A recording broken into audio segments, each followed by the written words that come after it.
Hi guys. Tonight, we settle into the kind of evening you probably wouldn't wish on even your least favorite coworker. Imagine yourself trudging across a medieval field, snow crunching beneath your boots, every breath fogging in front of your face like a small ghost. Your shoulders ache beneath armor that has already absorbed far too much cold, and your fingers twitch in their stiff leather gloves. The camp lies ahead, a cluster of flickering lights and the faint smell of wood smoke, and you know you're only minutes away from the one place where a soldier could collapse after marching all day. That's right, the tent. But before we crawl inside, let me give you the friendly reminder that, honestly, you probably wouldn't survive this night outdoors without some very serious luck. The human body is not made for hours of sub-zero shivering while wrapped only in scratchy wool. So, before you get comfortable, take a moment to like the video and subscribe, but only if you genuinely enjoy what I do here. And while you're at it, post your location and local time down in the comments. I always find it fascinating to know when and where you're listening from. Now, dim the lights and step forward into this world. You reach the camp, and the glow of firelight feels like a fragile promise. A medieval army on the move carried tents, yes, but those tents were nothing like your modern waterproof nylon cocoon. They were bulky canvas or heavy linen, stretched over wooden poles, sometimes patched with leather. You duck inside and the smell of damp wool, smoke, and tired bodies immediately hits you. The tent is low, so you have to crouch. Your armor creaks as you lower yourself onto the ground, which feels half frozen, half mud, depending on whether it snowed or rained earlier. One mainstream fact to keep in mind is that medieval campaigns often ran into late autumn or even the heart of winter, not because generals enjoyed punishing their men, but because wars rarely respected weather calendars. Chroniclers from the Hundred Years' War mention soldiers digging in through December, canvas tents sagging under ice. And it wasn't just Northern Europe. Armies in the Balkans or on the steppes faced brutal nights, where the wind could snap tent ropes like string. Here's a quirky tidbit. Some medieval soldiers swore that their best insulation came not from the cloth above them, but from what they piled beneath branches, hay, even the remains of battlefield shields stacked flat to lift them off the frozen ground. Think of it like the medieval version of a camping pad. A knight's squire might lay down cut rushes in a neat layer, while common soldiers scrambled for any dry bundle they could stuff under their cloaks. But here's where historians still debate. Just how effective were these tents at keeping men alive through a real winter's night? Some records suggest the canvas was so thin that snow blew straight through the seams, soaking soldiers until they had to huddle outside by the fire instead. Others argue that with enough layering of hides and cloaks, a tent provided a surprising amount of insulation, especially when packed tightly with men shoulder to shoulder. It's the classic academic tug-of-war. Were these shelters mere symbols of order or genuine lifesavers against frostbite? You sit in the dim glow, hearing the muffled voices of comrades settling down around you. The wind claws at the canvas walls, each gust making the ropes creak and the stakes groan in the earth. You can feel the draft swirling across the floor, chilling your ankles. Someone beside you coughs, deep and rattling, and you know sickness spreads faster than warmth here. Still, the tent is better than open air. You stretch out, cloak pulled over your shoulders, armor stacked awkwardly near your head as a pillow. Imagine the sensations, the smoky tang from the fire outside still clinging to your cloak, the musty damp of canvas pressing into your nostrils, the scratch of straw through thin fabric beneath your cheek. You close your eyes, but sleep feels like a stubborn mule. You toss, you shiver, you pull the cloak tighter, all while the cold seeps in like water through cracks. Somewhere outside, a guard calls out the hour. Another night in the medieval camp has only just begun. You shift in your place, blinking in the dim light, and realize that the tent itself is both your sanctuary and your tormentor. The walls rise up only a few feet, sagging inward where snow has gathered on the canvas. Your breath lingers in the stale air, drifting toward the roof where smoke stains reveal how often fires or lanterns have blackened the fabric. You run your hand along the surface, it feels coarse, rough, and damp from condensation. There is no waterproof coating, no clever seam tape. Instead, the whole structure is simply a shell against the wind, flimsy yet oddly comforting, because it's the only barrier you have. One plain historical fact is that medieval military tents were not luxuries but logistics. Commanders carried them on long trains of carts, each pole and canvas bundle weighing dozens of pounds. Nobles claimed the larger pavilion-style tents brightly dyed, sometimes even embroidered to mark their rank. Common foot soldiers made do with smaller, plainer shelters, the kind that could barely hold 3 men huddled in the dark. The difference was as sharp as night and day, and yet even the smallest scrap of canvas felt like a fortress when winter pressed its claws against you. Now for a more curious detail.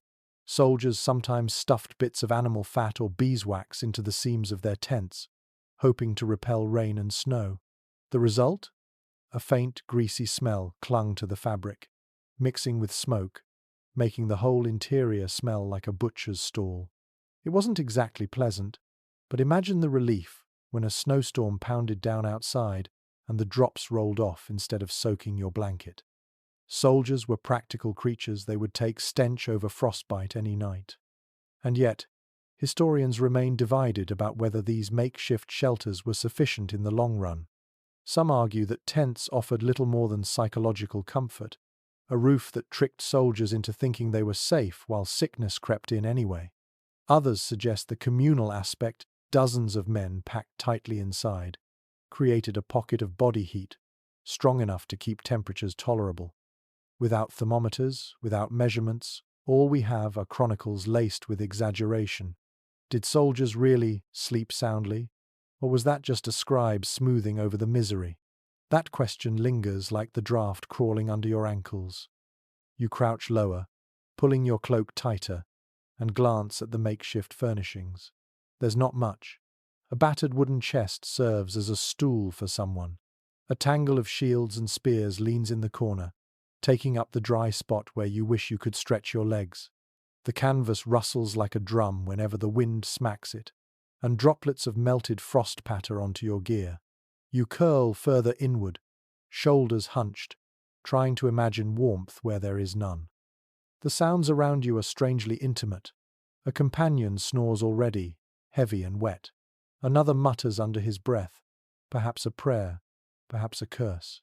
Someone coughs again, the noise sharp and ragged. Your own stomach growls, echoing softly in the dark. Outside, the muffled pop of burning wood carries through, and with it the faint smell of smoke that seeps into every fibre of your cloak. The tent is alive with sensations, clammy air, prickling skin, the constant low hum of breath and shifting bodies. For a moment, you close your eyes and imagine how fragile this fabric really is. One spark from a torch could reduce the whole structure to a pile of ash. One gale of wind could rip it from the stakes and send it tumbling across the camp. And yet, as you breathe in the stale air and listen to the low chorus of weary men, you also realize this is survival. Primitive, imperfect, inconfortable but survival nonetheless. The tent, with all its flaws, is what stands between you and the endless black cold beyond its canvas walls. You tug the cloak closer to your body and feel the rough fibers scratch your chin. It isn't glamorous, not even remotely, but the cloak is more than just clothing now. It's your mattress, your blanket, and your shield all at once. Wool is heavy, coarse, and faintly itchy, but it is also the one material that stubbornly clings to warmth even when damp. You lie back, rolling the edges around your shoulders like a cocoon, and realize this single garment might mean the difference between a night's rest and a shivering ordeal until dawn. One solid historical fact is that medieval soldiers relied heavily on cloaks not only for marching but also for sleeping. Chroniclers often describe soldiers lying down, wrapped in their cloaks, especially in campaigns where carrying extra bedding was impractical. Even high-ranking men, when forced into long campaigns, sometimes dispensed with mattresses and sheets, depending on their cloaks' layered folds to serve as their bedding. It was a universal tool, clothing by day, bedding by night. Here's a peculiar little detail. Some cloaks were so thick and oily from repeated wear that they developed a natural water resistance, almost like the waxed jackets you might see today.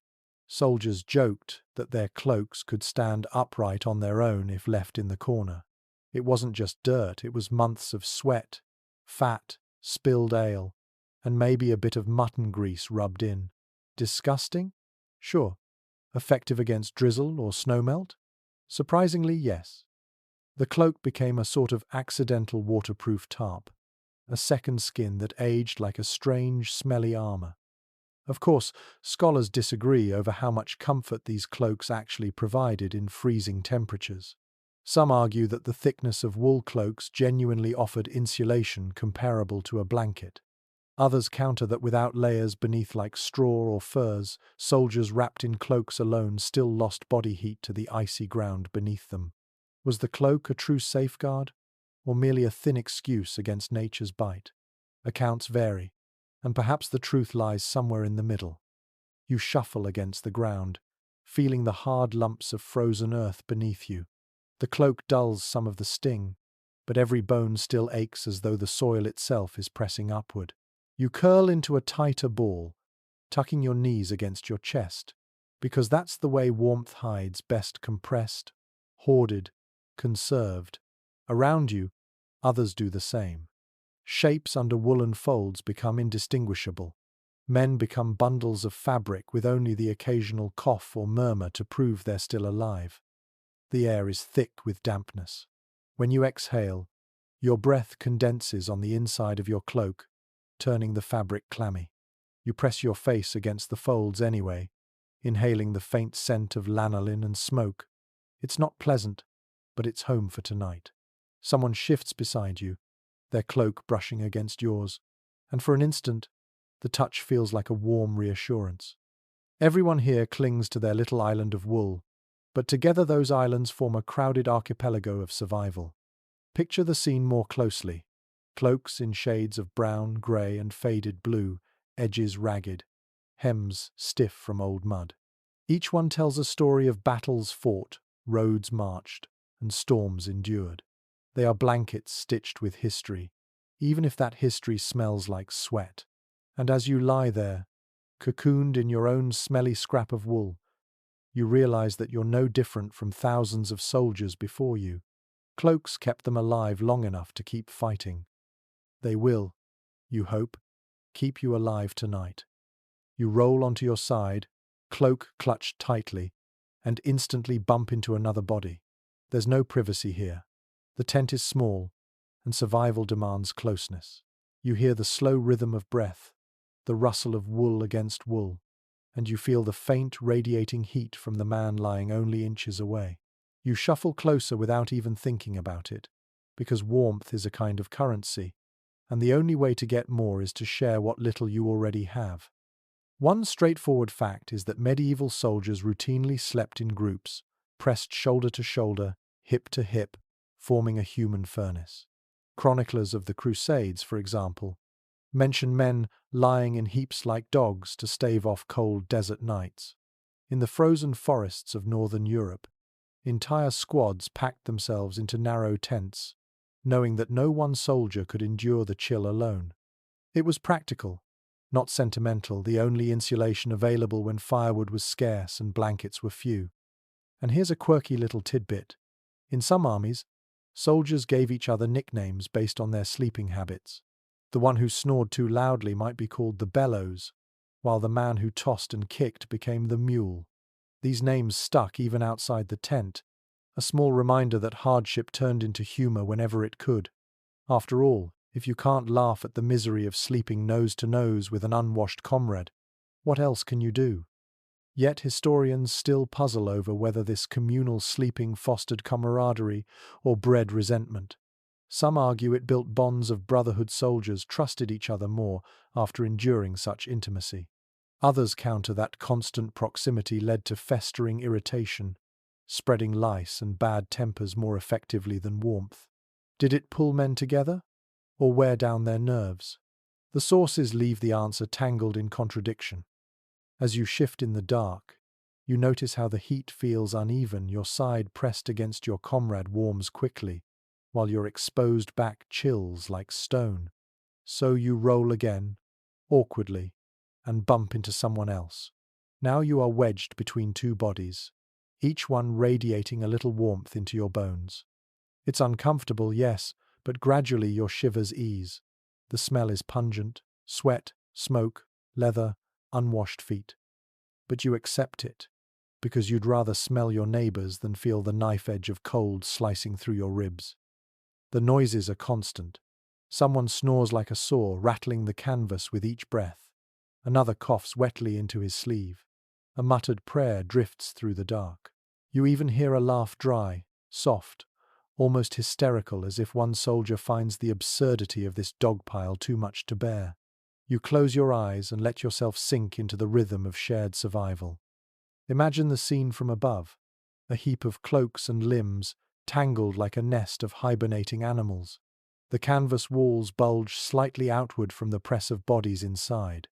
Outside, the wind claws at the ropes, but here, in the thick of it, you're cushioned by living walls of flesh and fabric. You are not alone, not tonight. Whether you like it or not, survival has turned you into part of a collective organism, breathing, sweating, shivering, in imperfect harmony. You sigh, pressing your forehead against the rough wool of your neighbor's cloak. The warmth isn't enough to chase the cold entirely, but it dulls the ache in your bones. And as you drift toward a fitful rest, you realize this sleeping close, sharing heat, wasn't just a strategy. It was a necessity, a truth of survival in the medieval camp.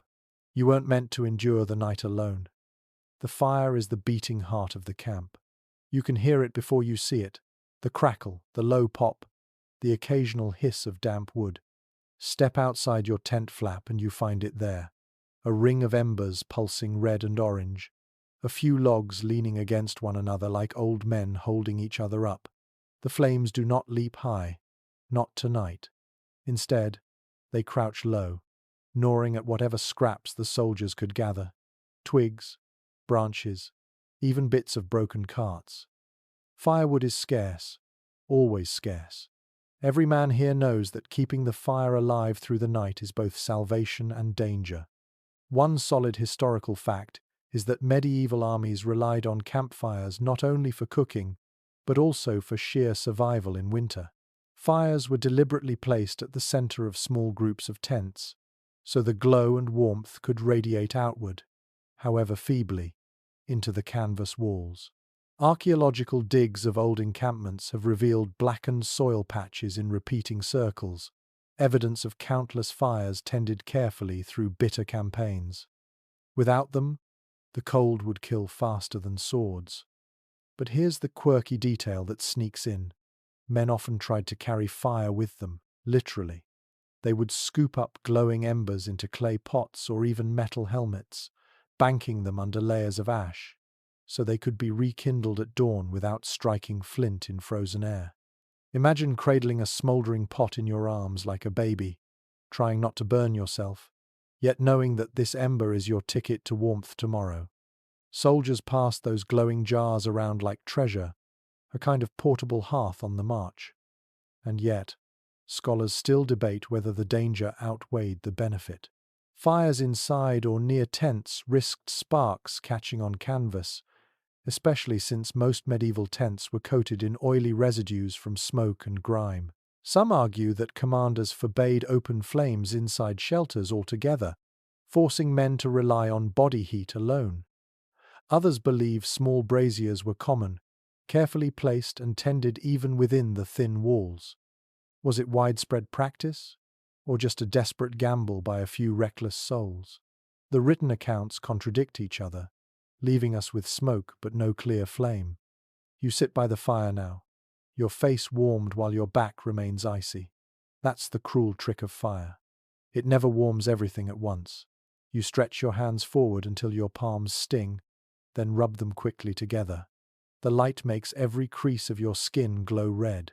Your cloak smells even smokier now, the wool saturated with ash that will cling for weeks. You tilt your boots closer, hoping to dry the mud, but careful not to scorch the leather. Around you, men mutter in low voices, the kind of half-asleep chatter that tumbles out when exhaustion has dulled every sharp thought. The fire crackles, sending sparks spiraling upward into the black sky. Each spark disappears like a star falling into nothing. Smoke curls into your nose, making your eyes water, and yet you lean closer still, because the heat is life. Behind you, someone shifts in his cloak and groans. Another man stirs the embers with a stick, coaxing more glow from the collapsing logs. The fire demands constant attention, like a hungry animal. If no one feeds it, it will sulk and die before dawn. Picture the strange rhythms this created in camp life. Soldiers rotated not just guard duty but also fire duty, stumbling out of tents to throw on another branch. You imagine the footsteps crunching in the snow, the quiet curses muttered as a man's bare hand brushes a hot ember. Sometimes a log collapses with a sharp crack, sending up a burst of light that briefly illuminates the tents, the horses, the pale outlines of exhausted faces.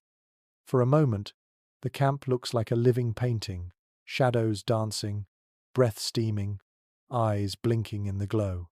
You can almost hear the fire speaking, a language of crackles and sighs. It tells you that warmth is fleeting, that survival is fragile, that every man huddled here is bound together by this fragile circle of light. The fire makes you drowsy too. The rhythm of it, the warmth on your face, the hypnotic glow that blurs the edges of everything. But you know you can't linger too long if you fall asleep by the fire. You risk waking up in smoke, or not at all. So you retreat again to your tent, bringing with you the ghost of heat. Your cloak still carries the warmth like a memory, though it fades quickly in the drafty dark. Inside, the men stir as you crawl back into your corner. You curl again, knees to chest, cloak wrapped tightly, imagining the embers glowing only a few feet away. That fragile light out there is what keeps the entire camp breathing. Without it, there would only be silence, snow, and the endless cold night swallowing everything whole. Now, think of the strange balance fire introduced to medieval soldiers. Too little fire, and men froze. Too much fire, and tents burned down. Add to that the lure of enemies spotting the glow from miles away, and commanders had to decide how much risk was worth taking. Fires might save you from frost, but they could also betray your position to a watchful scout. You picture the commanders weighing those choices, their faces shadowed, their voices low. Should they keep the fire blazing, or let their men freeze quietly in the dark? The answer often depended on desperation. In some sieges, fires were forbidden entirely, the fear of detection greater than the fear of cold.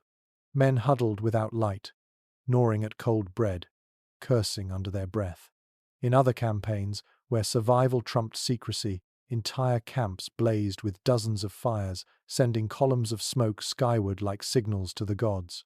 Whichever choice was made, the fire shaped every soldier's night, every hour of restless sleep. Tonight, as you listen to the wind battering the canvas walls, you realize how much hope you've pinned on that crackling outside. The tent may be flimsy, the cloak itchy, the bodies pressed against yours smelly, but the fire is different. The fire feels alive. It is the only thing that answers back to the cold, the only thing that says, yes, you may survive this night after all. You close your eyes, letting the memory of its glow linger behind your eyelids, and drift into uneasy sleep while the embers hiss softly outside, guarding the camp with their fragile light. You wake in the middle of the night, and for a moment you don't know what has roused you. Then you feel it, the scratchy rasp against your cheek, the faint tickle across your arm. You shift slightly and realize that beneath you is not earth alone, but something rougher, heavier, and warmer, a pelt, animal skin, laid down as a thin buffer between your body and the merciless ground. One straightforward fact is that soldiers across medieval Europe frequently relied on animal skins for bedding. Hides from sheep, goats, or even deer were spread across tent floors to provide some insulation. In wealthier armies, knights had furs, fox, wolf, or even beaver that softened the ground and trapped warmth. The poorer soldier made do with whatever scraps of hide he could scavenge, tanned or not, sometimes still carrying the sharp scent of animal fat. Archaeological finds from temporary camps have turned up leather fragments hardened by time, remnants of these once essential sleeping tools. And here's a curious tidbit. In particularly harsh campaigns, soldiers were known to strip skins from freshly slaughtered animals and sleep on them while still steaming with body heat. Imagine the awkwardness of lying down on a half-warm, half-bloody hide, trying to ignore the smell because you know it might save your toes from frostbite. Some chroniclers even joked about men borrowing warmth from the beasts they ate, as if dinner and bedding were two halves of the same animal. It was grisly, practical, and not something you'd want to explain to your laundress back home. But historians remain divided on just how widespread fur use really was. Some argue that pelts were luxuries accessible mostly to knights and commanders, the rank and file relying solely on straw or cloaks. Others point to records of soldiers being issued sheepskins as part of campaign supplies, suggesting that hides were common even for footmen.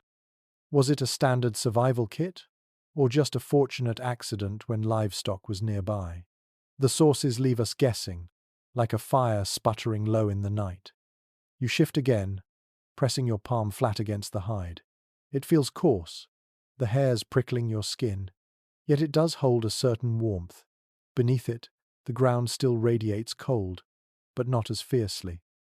The pelt is like a whisper of comfort, a reminder that you're not lying directly on frost and soil. You inhale, and the smell is earthy, musky, with a faint undertone of smoke where someone tried to dry it too quickly. It's not pleasant, but it anchors you. Around you, men shuffle in their sleep, cloaks rustling, bodies shifting. One pulls his pelt closer, curling onto it like a dog in a kennel. Another has none, and you hear his teeth chatter in the dark. You almost pity him, but in this world pity is a dangerous luxury. You hold onto your scrap of hide tightly, like it is treasure. Think of the tactile details, the greasy feel of half-tanned leather, the way the fur rubs against your cheek when you roll, the dampness that seeps through when snowmelt sneaks under the tent. You can almost feel the pelt stiffening over the days, clotted with dirt and sweat, yet still kept because there is no better alternative. Comfort is relative, survival is absolute. The camp outside murmurs with the wind. The fire has dwindled, embers glowing faintly. The canvas above you trembles with each gust. You close your eyes again, cheek against the pelt, and wonder whether tomorrow you'll wake with its smell still clinging to you, or whether you'll wake at all. But for tonight, this scrap of an animal's past life keeps you from freezing into stillness. That is enough. You stir awake, and the first thing you notice is your feet. They feel swollen, numb at the toes, prickling with a dull ache that refuses to fade. You never took your boots off, not last night, not the night before. You know why. If you did, you might never get them back on again, frozen leather stiff as wood, laces crusted with ice, toes too swollen to squeeze inside. So you leave them on, always on, sleeping in the same boots you march in. One undeniable fact: medieval soldiers often slept with their boots still laced. Chroniclers describe men too afraid of frostbite or sudden attack to risk exposing bare feet. Boots, even crude ones of leather stitched with hobnails, provided not just protection from terrain but also a barrier against the night's cold. Removing them in freezing conditions could mean waking to find them frozen solid or your feet frostbitten beyond repair. Better to endure the stink and the ache than risk losing toes to the winter. Here's the quirky part. Soldiers sometimes stuffed straw, moss, or even bits of wool into their boots as insulation, layering the insides like primitive socks. The result? Boots bulged awkwardly, squeaked when they walked, and reeked of damp rot, but they trapped just enough heat to keep frostbite at bay. Some men even swore that grease, yes, animal fat smeared inside, helped seal out the cold.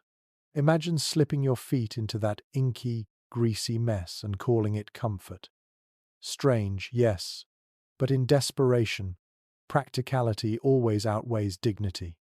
Of course, scholars still wrestle with the question of whether this practice was sustainable. Some argue that constantly wearing boots worsened trench foot, like conditions centuries before trenches existed, feet swollen, blistered, and raw from lack of air.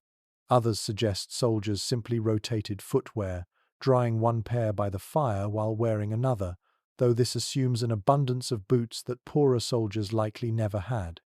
Was perpetual boot wear a universal misery, or a burden mostly for the lower ranks? The evidence remains patchy, like a half-tanned hide.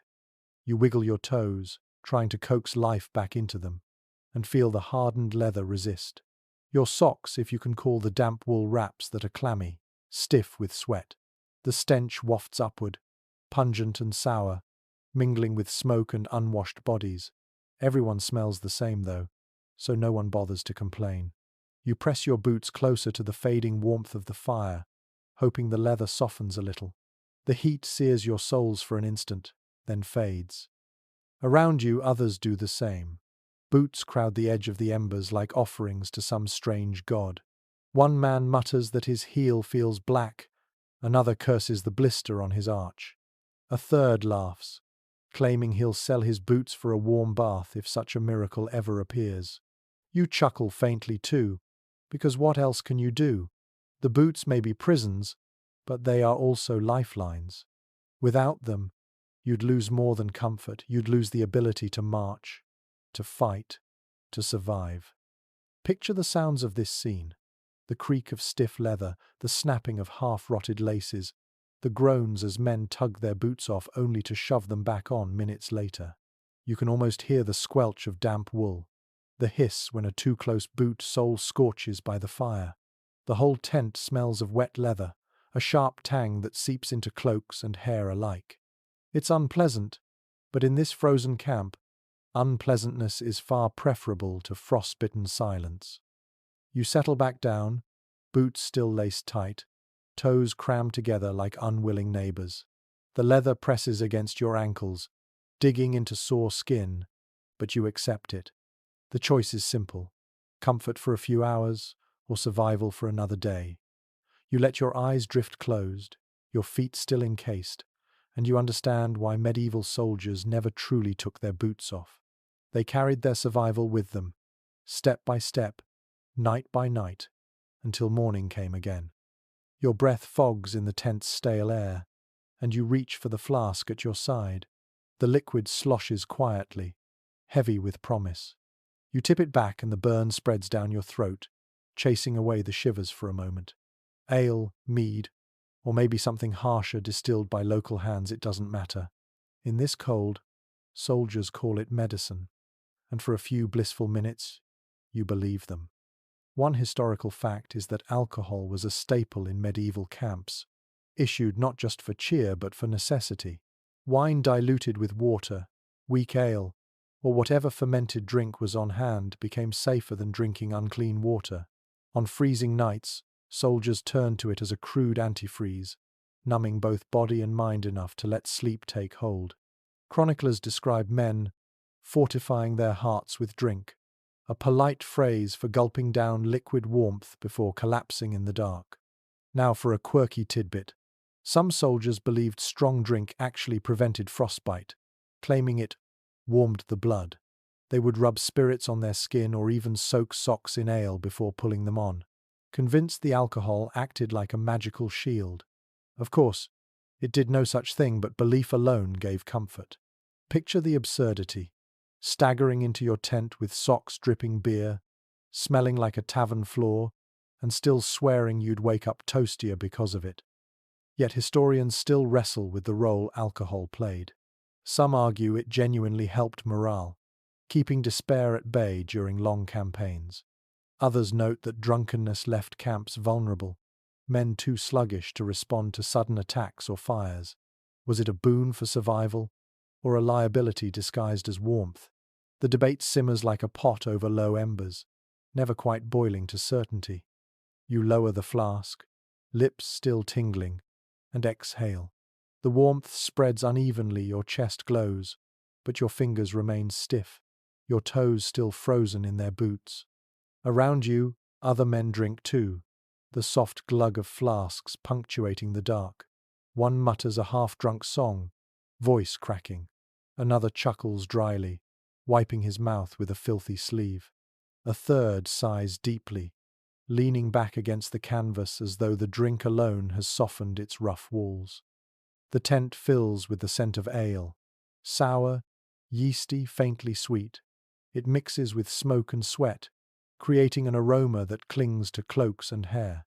You can almost taste it in the air as much as in the flask. It doesn't banish the cold entirely, but it tricks the body into believing warmth is possible. And that illusion is often all a soldier needs to drift into uneasy sleep. But there is danger in it too. You know that if you drink too much, your body will slacken, your vigilance fade. The fire outside could die, the guard could doze, enemies could slip close, and you'd never notice. More than one campaign has recorded tents set ablaze because men passed out with flasks in hand, embers falling where they shouldn't. The line between warmth and ruin is thin, blurred further by every swallow. You lean back, the drink humming softly in your veins. Your eyelids grow heavier, and the cold feels less sharp, as though someone dulled its edges with a knife. You know it's false, that your body is still losing heat, but you cling to the comfort anyway. You curl into your cloak, flask tucked against your chest, and close your eyes. For now, the ale has done its work. It has given you the illusion of warmth, enough to let sleep come. The itch wakes you before the cold does. At first, it's just a little tickle at your neck, something you scratch half asleep. But then it spreads a crawling irritation at your scalp, a pinch behind your knee, the unmistakable bite at your waist where cloth meets skin. You groan softly, dragging your nails across the fabric of your tunic, knowing exactly what has joined you in this tent: lice. One plain historical fact is that medieval soldiers lived with lice as constantly as they lived with their cloaks and swords. Chroniclers of the Crusades, the 30 Years' War, and even smaller regional campaigns describe armies so infested that men joked about their camp companions being as loyal as their brothers in arms. Clothing was rarely washed, water was scarce, and the warmth of packed tents made the perfect breeding ground. Here's a quirky detail you can't quite laugh at. Some soldiers gave their lice names. Imagine that sitting by a fire, scratching at your shirt, and declaring that the fat little parasite you've just picked off is Henry the Bold or Margaret the Persistent. It was gallows humor, a way to cope with the endless crawling and biting that never truly stopped. Some men even staged races, dropping lice on warm surfaces to see whose pest would scurry fastest. Boredom and misery bred strange games. But historians still argue about just how devastating lice were to the health of medieval armies. Some say infestations were a mere nuisance, unpleasant, but survivable. Others point to the spread of diseases like typhus carried by lice that could decimate entire camps faster than enemy arrows. Were lice merely itchy bedfellows, or were they silent killers in woolen seams? The evidence leaves us scratching for answers. You shift on your cloak, fingers digging under your collar. The fabric is rough with grit and sweat, but beneath it you feel the tiny bumps where lice cling to seams. You pinch one, roll it between your fingertips until it pops faintly, and wipe your hand on the ground. Around you, other men do the same, scratching, muttering, cursing under their breath. The sound is constant, like the rustle of mice in dry straw. The smell in the tent is already sour with sweat and smoke, but add to that the faint iron tang of blood drawn by scratching, and you realize this discomfort has no cure tonight. Bathing isn't an option. Clean clothes don't exist. All you can do is endure the crawling sensation that keeps your skin twitching, even as you try to sleep. Picture the misery more closely. A man wriggling against the ground, cloak shifting, muttering to himself as though fighting an invisible foe. Another lifts his shirt toward the firelight, squinting as he searches for the pale specks clinging like stubborn seeds. A third shakes out his woolen hood, sending a little shower of lice scattering like grains of sand. It is disgusting, yes, but it is also normal. so normal that no one even looks up from their scratching. You sigh, resigned, and tuck yourself deeper into your cloak, even though you know it only traps the pests closer to your skin. The itch will not let you rest easily, but exhaustion wins over discomfort. Your eyes close again, and the crawling becomes part of the background hum of camp life, like the creak of canvas, the cough of a neighbor, the hiss of wind outside. In the medieval soldier's world, even parasites were part of survival.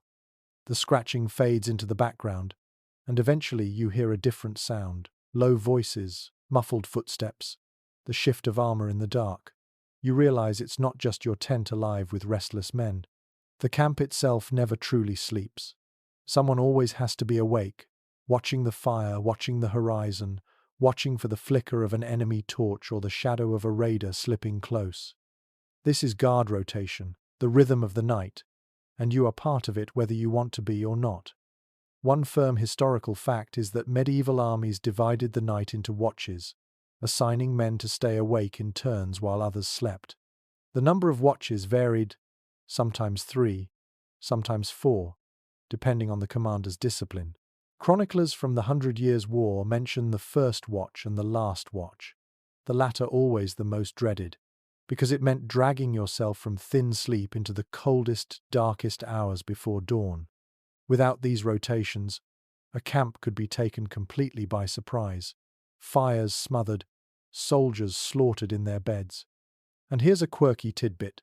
Guards often carried not just weapons but little wooden clappers or horns, devices meant to scare away intruders or keep themselves from dozing. Imagine trudging around a frozen camp, stamping your boots to keep blood flowing, and occasionally banging 2 sticks together like a one-man percussion band, just so your eyelids don't betray you. Some guards sang low songs under their breath, repeating verses endlessly like lullabies twisted into wakefulness. But historians still argue over just how strict these watches really were. Some accounts describe iron discipline, with men punished severely for sleeping on duty. Others suggest rotations were lax, especially in smaller campaigns, with guards nodding off and relying on dogs or sheer luck to raise alarms. Was guard duty a hardened system of survival, or a fragile hope that someone would be awake at the right moment? The truth, as usual, probably lies between those extremes. You imagine yourself now, roused from your half-sleep, cloak pulled around your shoulders as you stumble out of the tent. The air outside slaps your face, sharp and icy. Your breath bursts into the night like smoke. The fire has burned low, embers glowing faintly, sending up just enough light to make shadows dance across the clustered tents. You take your spear, cold metal, colder wood, and begin the slow patrol around the camp's perimeter. The ground crunches beneath your boots. Every few steps you pause, listening, straining to hear beyond the groan of the wind and the occasional snore drifting from tents. Somewhere a horse stamps and whickers, shaking its mane against the cold. Your toes ache, your knees stiffen, but you keep moving because stillness is death. You glance at the fire every few minutes, making sure it hasn't sunk too low. If it does, you'll have to toss on more wood, though you know the supply dwindles faster than anyone admits. The camp at night has its own music. Canvas flaps rustle. Men cough in unison like some strange choir. The fire pops, sending up sparks. Beyond that is silence, deep and endless. The kind of silence that makes you aware of how fragile you are under this wide sky. You peer into the darkness, half expecting to see glowing eyes staring back, though usually there is nothing. Still, your mind plays tricks, and every shadow becomes a threat. You circle back toward the tents, and as you pass you hear voices, 2 men whispering in their sleep, dreaming aloud. One mutters a woman's name, another curses as though fighting invisible foes. You glance inside and see bodies shifting under cloaks, a pile of exhausted forms that depend on you to keep the night at bay. The weight of it presses heavy. You stamp your boots again, trying to remind yourself that wakefulness is your only duty now. Some nights the rotation drags like a leaden chain. You count stars, you recite prayers, you mutter verses you barely remember, anything to stay awake. Other nights, the cold itself is enough to keep your eyes open, biting you every time your lids droop.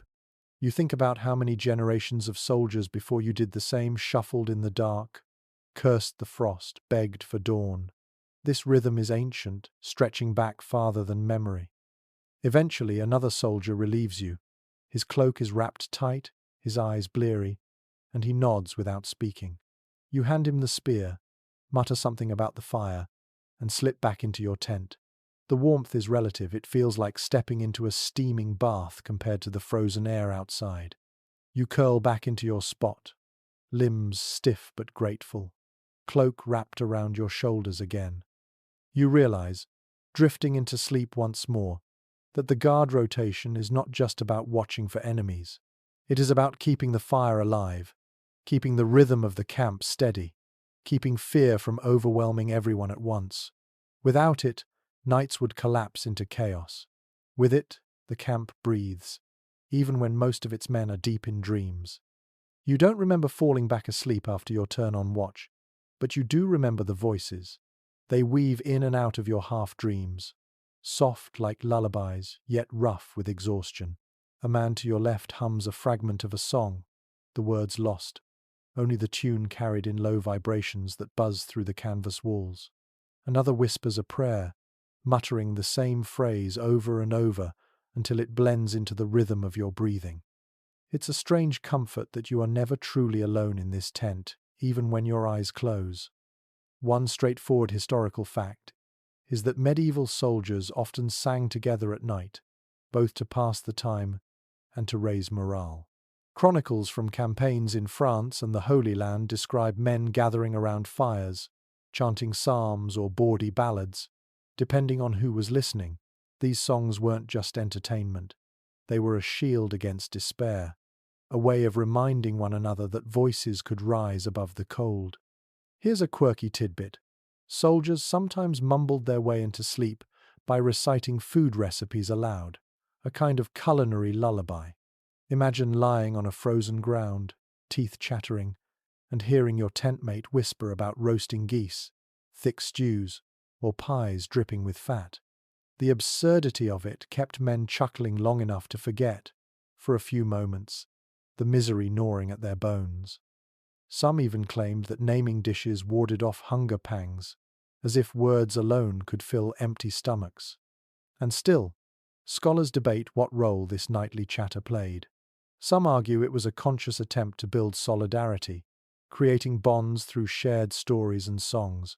Others suggest it was simply nervous noise, a way of drowning out the silence that might otherwise remind men how close death lingered.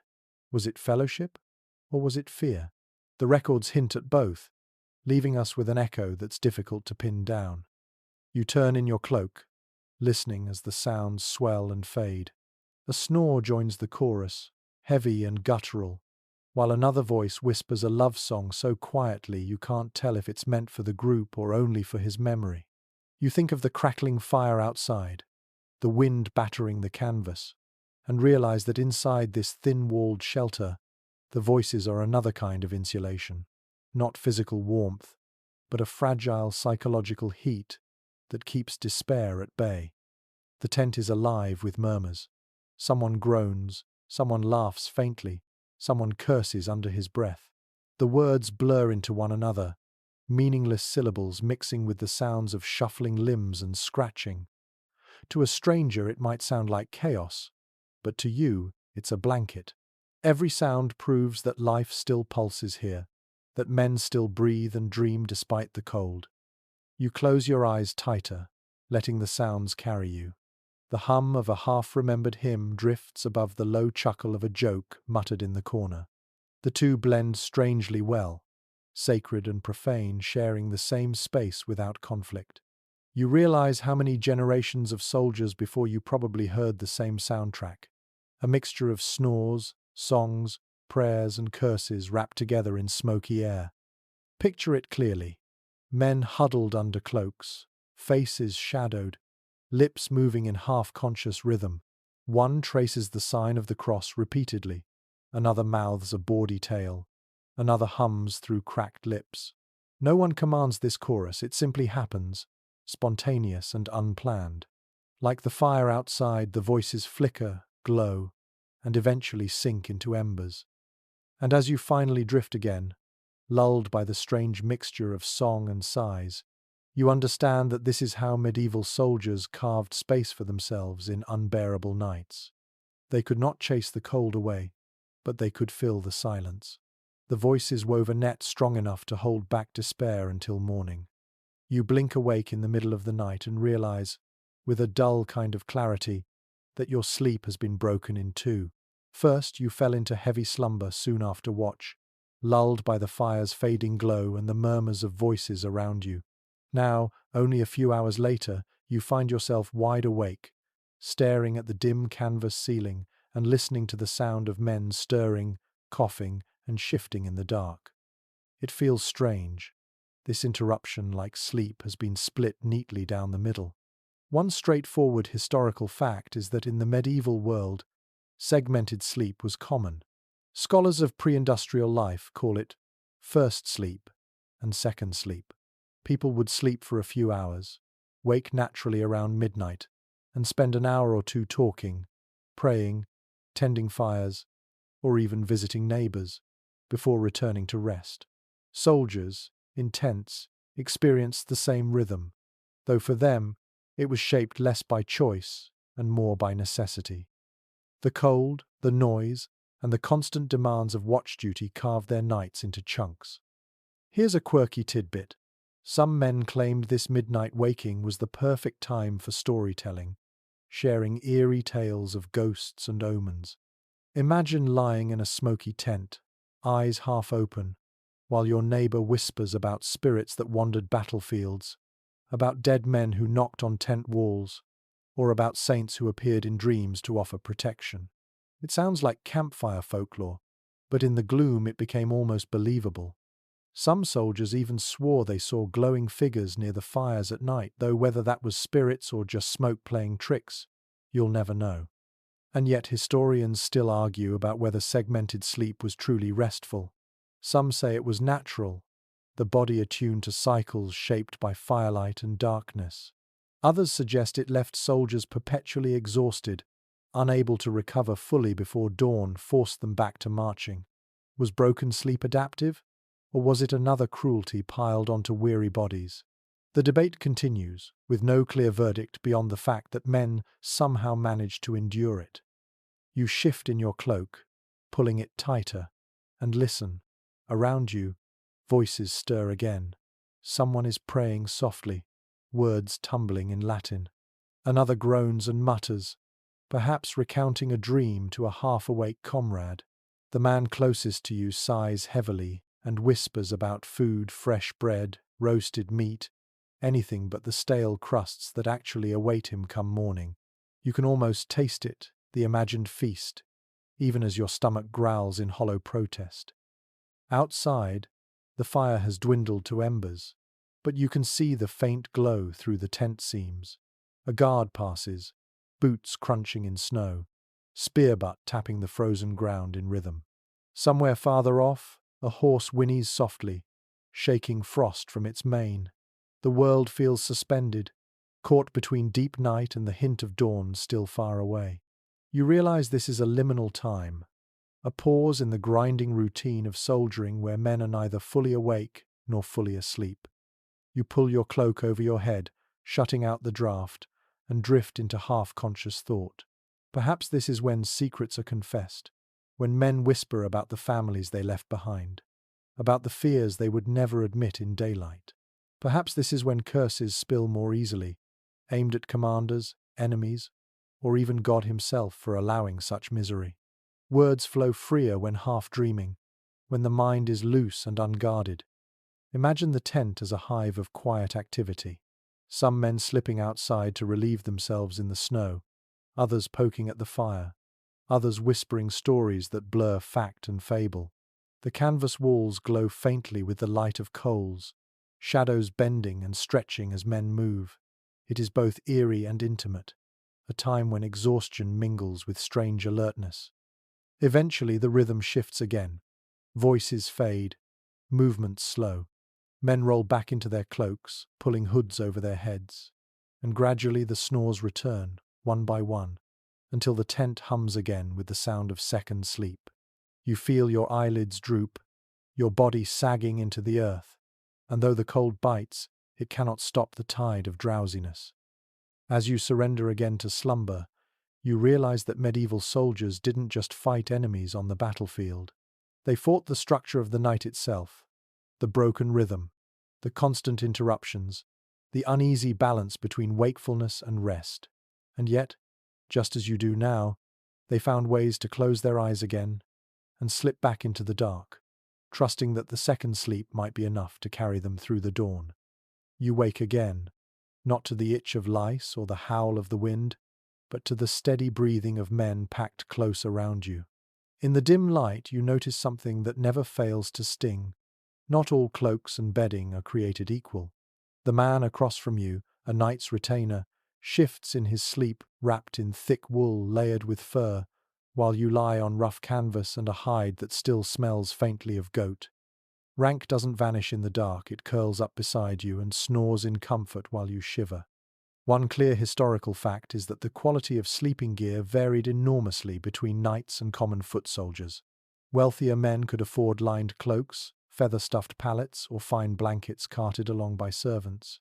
Chronicles describe nobles sleeping beneath embroidered pavilions, complete with rugs and pillows. Meanwhile, the rank and file had little more than their own cloaks, some straw, and perhaps a single blanket shared between two or three. Comfort became just another privilege of class. Here's a quirky tidbit. During certain campaigns, knights insisted on bringing brightly coloured bedding into the field, red, blue, or even patterned with their family crests. It wasn't just for comfort, it was for display. Imagine staggering half dead from cold and then catching sight of a nobleman's tent glowing with silks, as if a festival pavilion had landed in a sea of misery. It was equal parts infuriating and absurd, like bringing a feather bed to sleep beside a battlefield.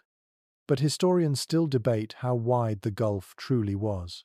Some argue that knights' tents were genuine sanctuaries, warmed with rugs and layered bedding, while foot soldiers barely survived the night. Others suggest the gap wasn't as vast, since supply shortages often reduced even nobles to rough improvisations. Were knights consistently insulated from hardship, or did campaigns grind everyone down equally in the end? The evidence is muddied, shaped by bias in who did the writing nobles themselves.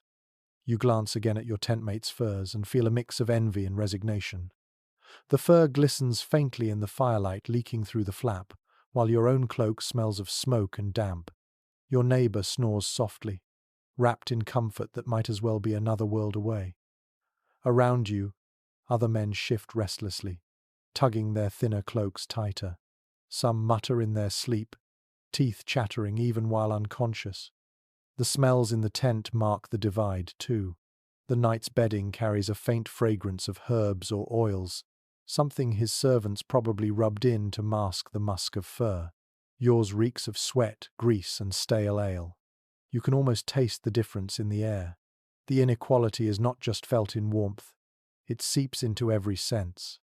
Picture the camp as dawn approaches. Pavilions of nobles standing tall and richly dyed, straw-stuffed lean, twos sagging nearby. The contrast is stark, even grotesque.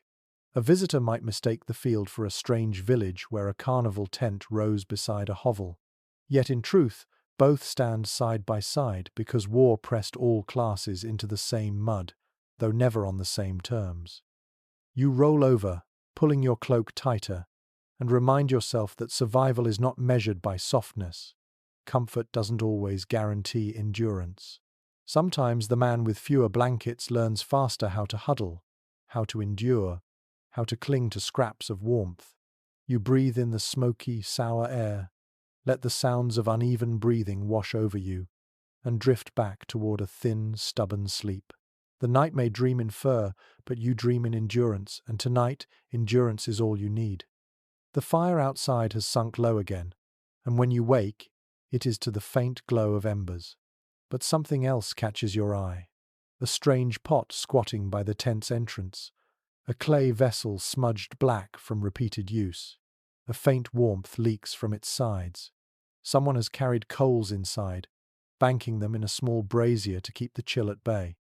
One reliable historical fact is that soldiers sometimes used improvised stoves, clay pots or metal braziers filled with coals to heat their tents. Archaeological digs in Europe and the Near East have uncovered scorched potsherds and metal fragments in camp layers, evidence of these makeshift heaters. Chroniclers mention them too, describing vessels of fire carried into shelters to smoulder beside weary men. They were risky, but they offered something even a cloak or hide could not: steady warmth against the night. Here's a quirky tidbit. Soldiers sometimes dropped herbs or pine needles into the embers, not just for the faint aroma, but to keep away biting insects. Imagine the irony of lying half frozen, inhaling the scent of smouldering rosemary while still scratching at lice. The smell mixed strangely with smoke and sweat, creating an atmosphere halfway between a battlefield and a kitchen. Some even swore certain herbs warded off evil spirits, so a glowing pot served double duty: heater and supernatural shield. But historians still argue whether these braziers were common or rare luxuries. Some claim only officers could afford such contraptions, while ordinary men relied solely on body heat. Others point to evidence that even humble camps produced countless pots, suggesting they were widespread improvisations. Were these stoves a privilege of rank, or simply the invention of desperate men with a little clay and fire? The debate glows as fitfully as the embers themselves. You inch closer to the pot, stretching your hands toward its gentle warmth. The heat isn't strong, but in the drafty tent it feels miraculous. You can almost imagine sleeping with comfort instead of clenched teeth. Your palms tingle, your face softens, and for a brief moment the cold retreats. Around you, others stir awake, eyes glinting in the faint glow. One mutters that the smoke stings his throat, another coughs harshly, but no one moves it away. Risk of choking or not, no one wants to surrender that precious heat. The pot hums softly as the coals settle, sending up thin wisps of smoke that crawl along the canvas roof. The air grows thicker, hazier. You cough lightly, then pull your cloak tighter, trying to shield your nose. But still you lean close, drawn to the warmth even as your eyes sting. Comfort always comes with a price here. Picture the tent now. Cloaks draped over shoulders, men crouched around a tiny brazier like monks around a relic. The coals glow red, faces lit from below, shadows twisting across rough canvas. It feels both holy and dangerous: life given in embers, death lurking in smoke. You wonder if you will wake with a headache, throat raw from inhaling fumes. Yet you also know you will wake alive, and that outweighs everything. As you lie back again, cloak wrapped tight, you feel the warmth radiating across the tent, uneven but real. It is not enough to banish the cold, but it blunts its teeth. The pot of coals sits steady by the entrance, guardian and threat in one. And as your eyelids sag once more, you realize this was the paradox of medieval survival. Every comfort, fire, drink, furs, even coals carried its shadow. Safety was never free. You wake again, stiff in every joint, and this time you notice the way your body feels heavier than the night before. It isn't just the cold pressing down on you, it's the sheer weight of the clothing you never take off. Your quilted gambeson, the padded armor you wear beneath steel, lies wadded beside you like a discarded mattress. You realize you've been using it as a makeshift cushion to dull the hardness of the frozen earth. One straightforward historical fact is that soldiers frequently used their armor padding as bedding. A gambeson was more than just battlefield protection. It was a thick, quilted garment, stuffed with layers of linen or wool, sometimes as heavy as 20 pounds. Stripped from the body at night, it doubled as a mattress or blanket. Some chronicles even describe knights propping helmets under their heads like lumpy pillows, transforming tools of war into fragile comforts. Here's a quirky tidbit. Soldiers sometimes joked that the gambeson was warmer dead than alive. What they meant was that lying on it felt better than wearing it during a march.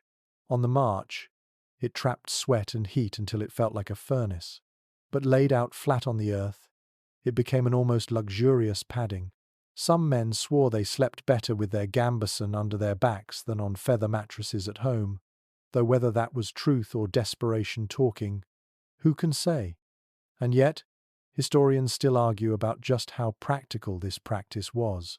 Some suggest gambesons offered genuine insulation, thick enough to shield men from frost and damp.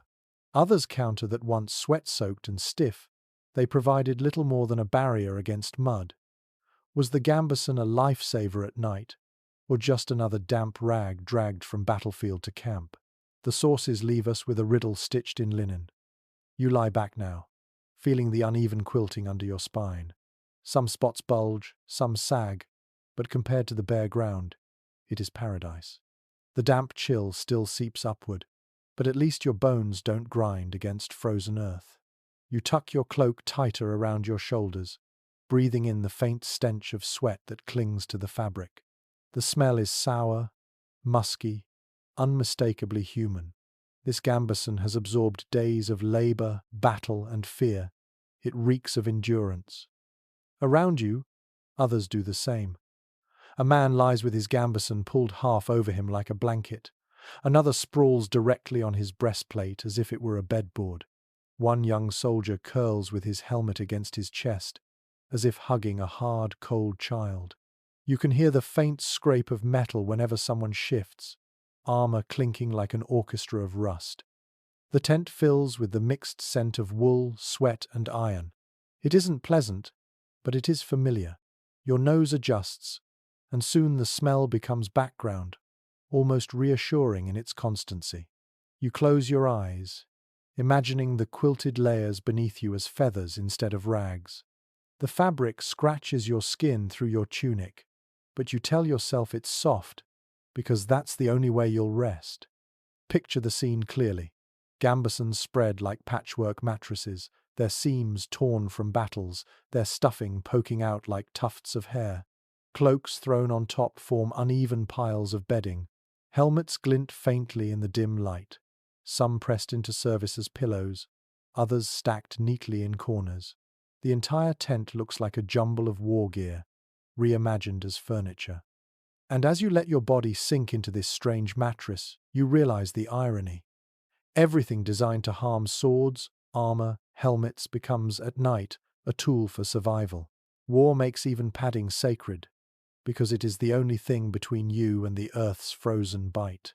You close your eyes, hands folded on your chest, and drift into shallow, uneasy rest, grateful for the softness that isn't really soft at all. You wake with a start, nose wrinkling before your eyes even open. It's not the cold this time, it's the smell.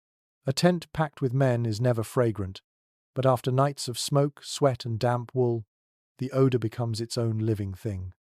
You breathe in cautiously and it clings to your lungs.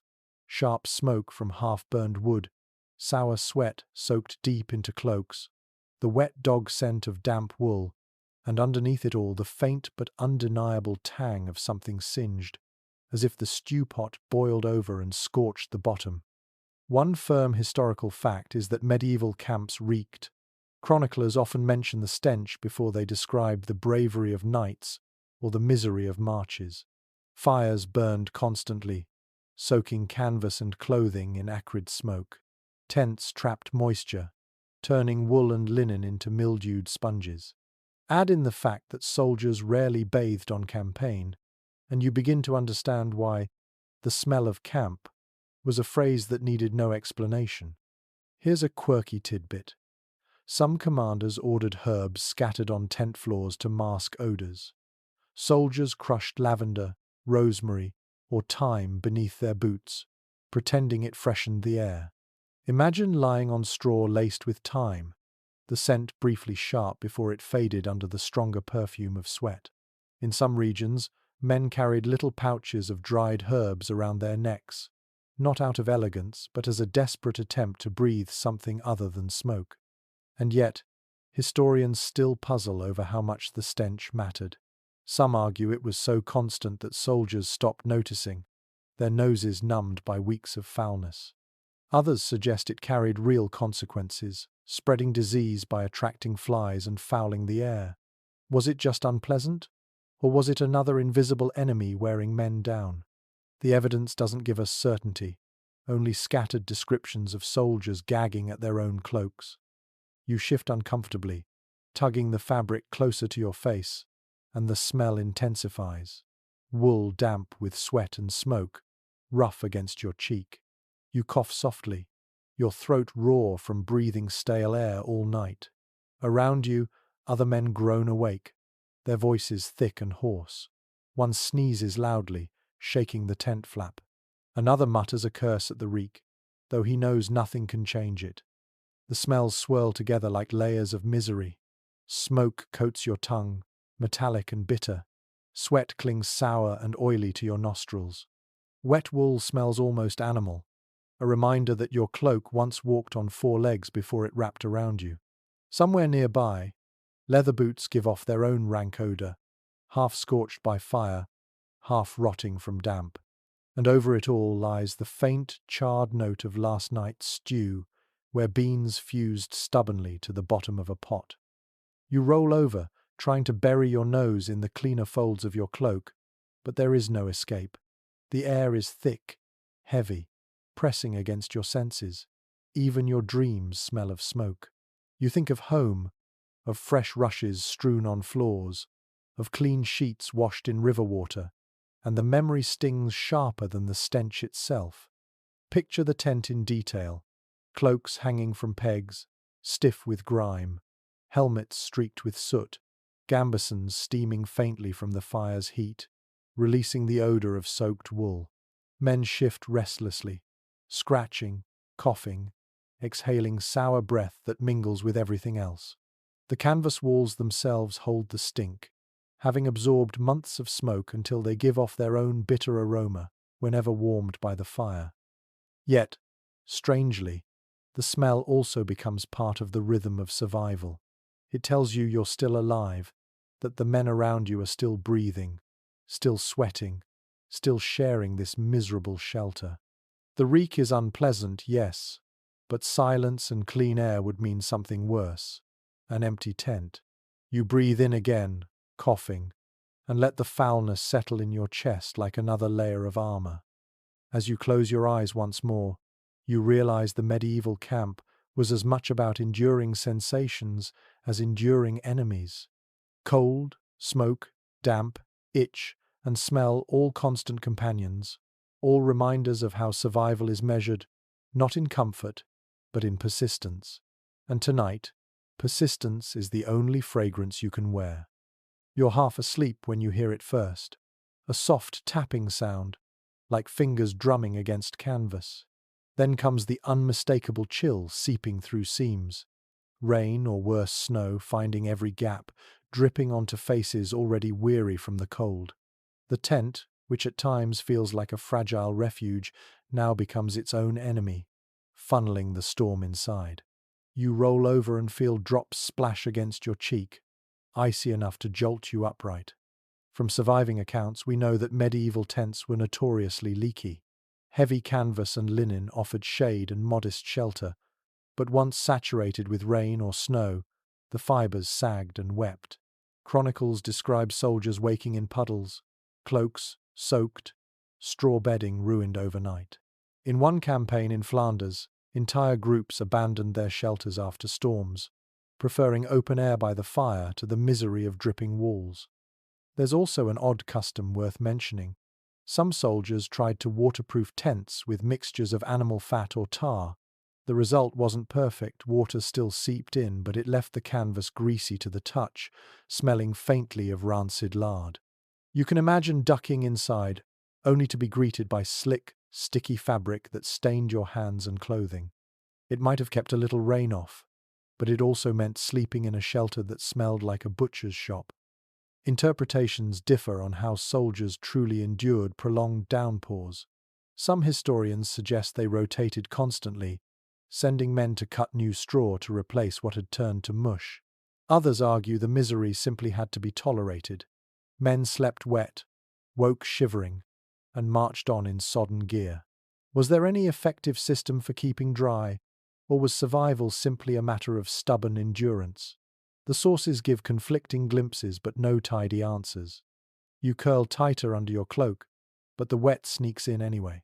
The wool holds some warmth, even damp, but it clings to your skin with a clammy grip. The ground beneath you has become soft mud, oozing upward as though the earth itself is swallowing you. Around you, men mutter curses, shift their bedding, shove cloaks against leaks. One man groans as drops fall steadily on his forehead, refusing to shift no matter how he turns. The smell in the tent intensifies. Wet wool carries a sour barnyard scent. Leather grows sharp and pungent when soaked.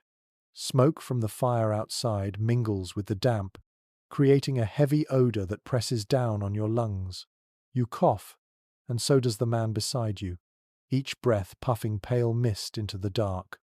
Picture the scene. The canvas walls sagging, streaked with rivulets of water, straw mats sinking into sludge, cloaks wrapped like shells around shivering bodies. The fire outside hisses as rain spits onto embers, sending up little clouds of steam. The night is alive, not with voices now, but with the constant drip, drip, drip, a rhythm of discomfort that seeps into every dream. Yet there's something strangely unifying in the misery. Men who moments before grumbled at each other now laugh grimly at their shared fate. One soldier jokes that he'll grow gills by morning. Another swears the water dripping onto him is holy, a baptism for sins unspoken. Laughter rattles through the tent, weak but genuine. In that moment, humor becomes its own blanket, covering the damp bodies with a fragile warmth. You pull your cloak tighter and close your eyes again, knowing the storm will not end simply because you wish it. Drops will fall, boots will stay sodden, bedding will stink, and in the morning armor will be heavier than ever. But somehow, you also know you'll stand up anyway, stiff and miserable, ready to march through mud.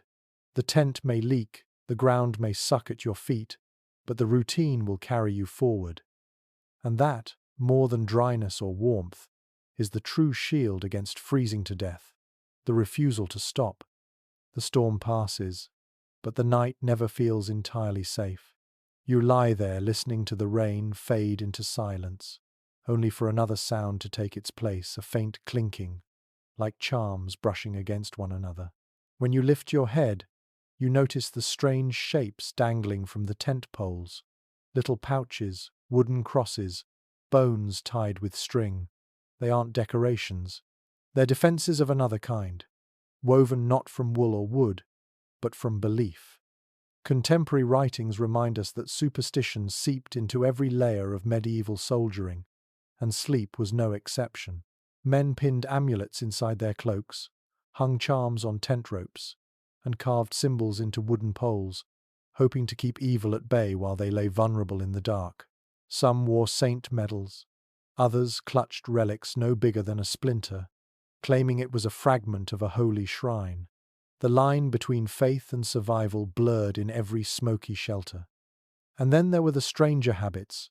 Soldiers in Eastern Europe sometimes tied small animal skulls to their tents, convinced they warded off frost demons or wandering spirits. Others sprinkled holy water or whatever passed for it around the tent's edge like an invisible fence.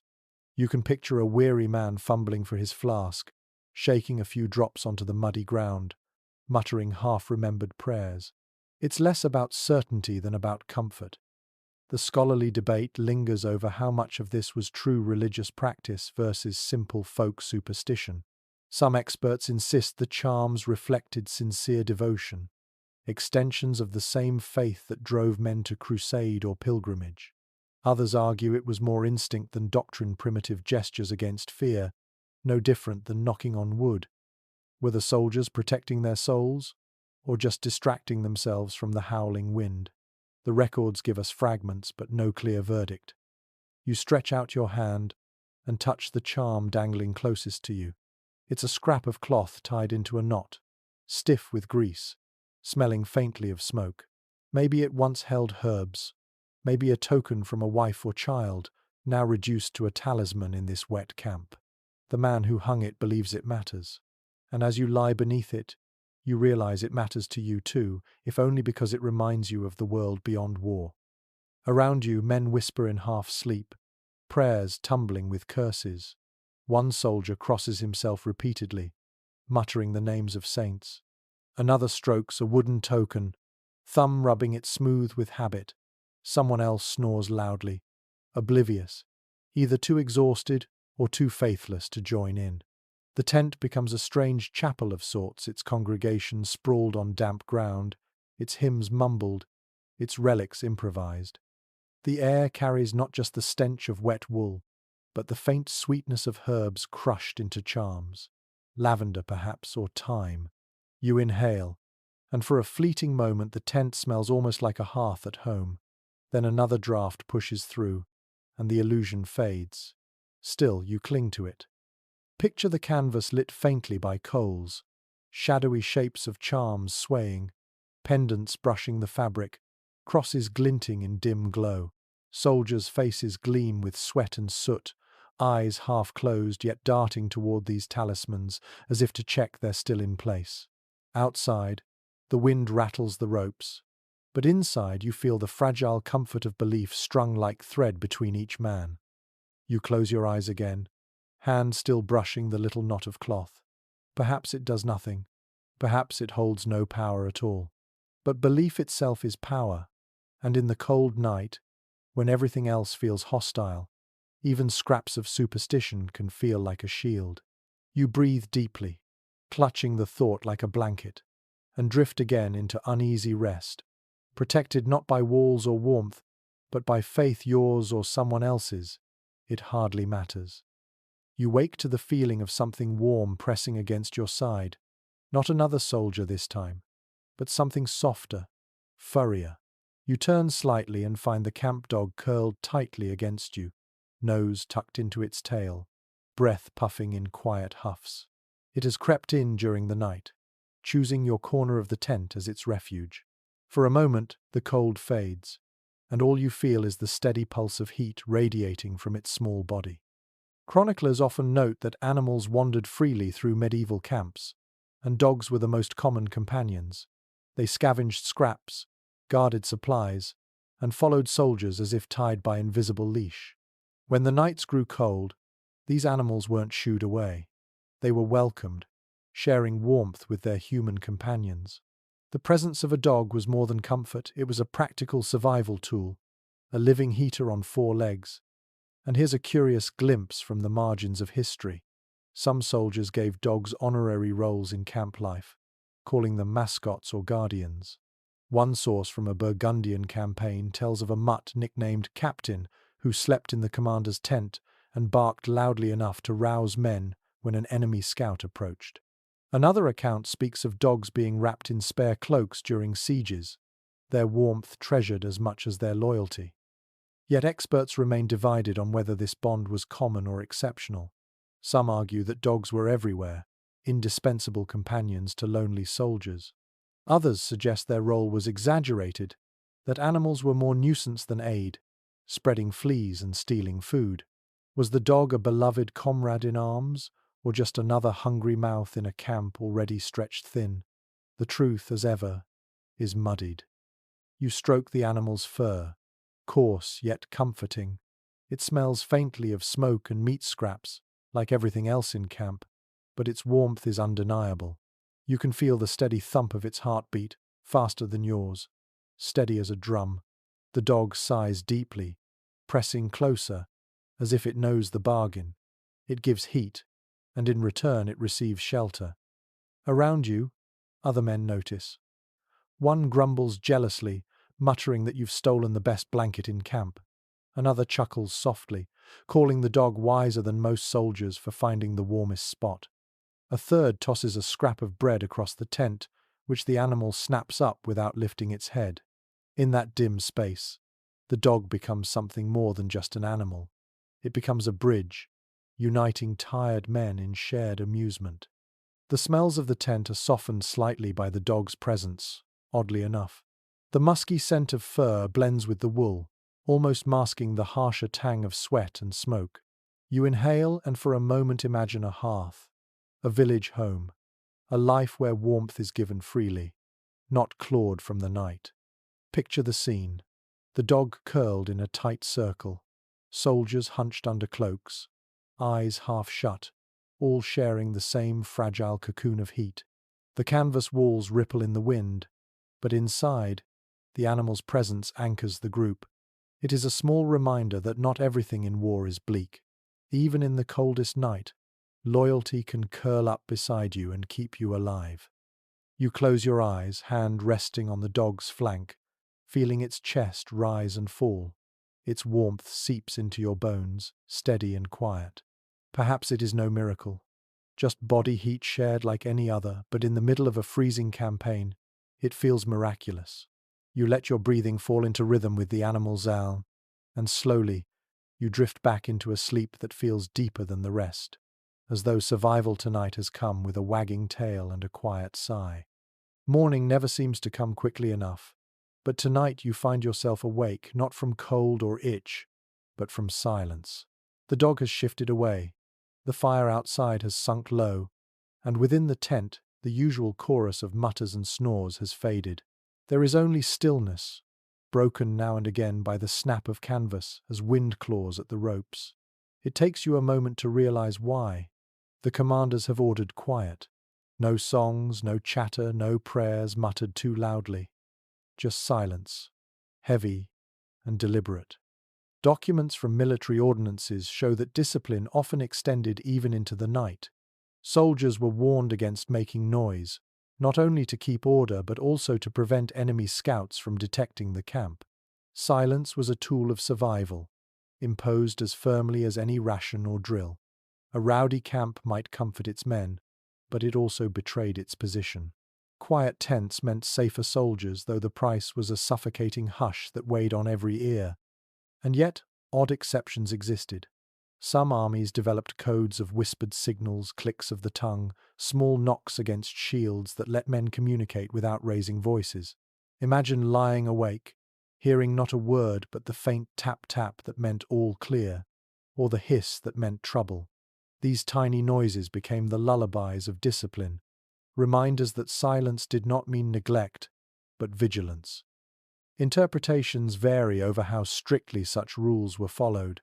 Some historians argue commanders enforced silence with brutal punishments, lashing men who laughed too loudly. Others believe that, outside of campaigns near enemy lines, soldiers ignored the order and filled their tents with noise anyway. Was this hush universal, or just an ideal scribes wanted readers to believe? The reality may have shifted with every commander and every night. You lie there, listening to the absence of sound. No snoring, no coughing, no whispered songs. The tent feels different without them, almost eerie. Your own heartbeat becomes loud in your ears. The dog stirs quietly, tail brushing the ground, and even that feels like a shout in the stillness. You turn, trying not to rustle your cloak, but the faint scrape of fabric seems amplified, sharp as a blade against stone. The air is heavy with the weight of unspoken words. Men breathe carefully, shallowly, as if even the act of living might break the rule. You imagine their eyes open in the dark, each man aware of the others, none daring to speak. It is a peculiar kind of intimacy stripped of chatter, reduced to the simple fact of shared breathing. Smell fills the gap where sound has been silenced. Smoke lingers like a blanket. Wool dampness clings sharp and earthy, and leather gives off its sour tang. In the absence of voices, your senses sharpen toward these odors, as if the tent itself wants to remind you that silence cannot erase discomfort. Picture the camp from above, dark mounds of tents huddled together, no songs rising, no laughter spilling out. The only sound is the wind combing through guy ropes and the occasional crack of wood in a fire smothered to embers. To an outsider, it would look like a graveyard rather than a living camp, each tent a tombstone under moonlight. And yet, there is power in the quiet. You sense the discipline binding you together, invisible but strong. In silence, men learn to endure not just cold but also stillness. They lie with thoughts unspoken, fears unsaid, prayers whispered only inside their minds. It is a different kind of survival, not by warmth, but by restraint. As you curl back into your cloak, the hush presses in, but you let it settle. Your eyelids droop, your body stiffens, and you drift not into the noisy half-dreams of other nights, but into a deeper, more disciplined sleep. The silence holds you like an iron frame, unyielding but steady, carrying you toward dawn. When dawn creeps across the horizon, it brings little warmth. The fire outside has sunk to ash, the dog has slipped away to scavenge scraps, and you notice something different in the tent. A blanket of mismatched colors spread across two men. At first you think it's their own, but no, its weave is finer, its dyes deeper, the fabric softer than anything issued to common soldiers. Then you realize what it is. Spoils. Someone has looted it, maybe from a village yesterday, maybe from a noble's baggage train. Chronicles from campaigns repeatedly mention the way soldiers scavenged bedding and blankets from conquered towns. Pillows, quilts, and rugs taken from homes ended up in muddy tents, draped across weary bodies that cared nothing for their origins. One account of the sack of Béziers describes knights dragging silken sheets into their pavilions, while foot soldiers stuffed their tents with woolen mattresses ripped from peasants' beds. War turned household comforts into survival gear, and sometimes the results were almost laughable. Men slept beneath embroidered hangings meant for church altars, or wrapped themselves in curtains hastily cut from noble halls. Imagine curling up under cloth once blessed for mass, now stinking of smoke in a soldier's tent, or a peasant's ragged quilt stuffed hastily with extra straw, passed off as a luxury because it kept out drafts. Modern historians disagree on just how widespread this practice was. Some argue it was common, because armies relied heavily on plunder for supplies. When food was taken, so were linens. Others caution that chroniclers exaggerated, focusing on gaudy stories of nobles in silk while most soldiers still froze under plain cloaks. Was looted bedding an everyday sight, or a rare stroke of luck? The truth remains uncertain, woven in scraps of evidence like the fabric itself. You shift and run your hand along the edge of the blanket near you. It feels smoother than your own cloak, the threads tight, the dye still visible even in dim light.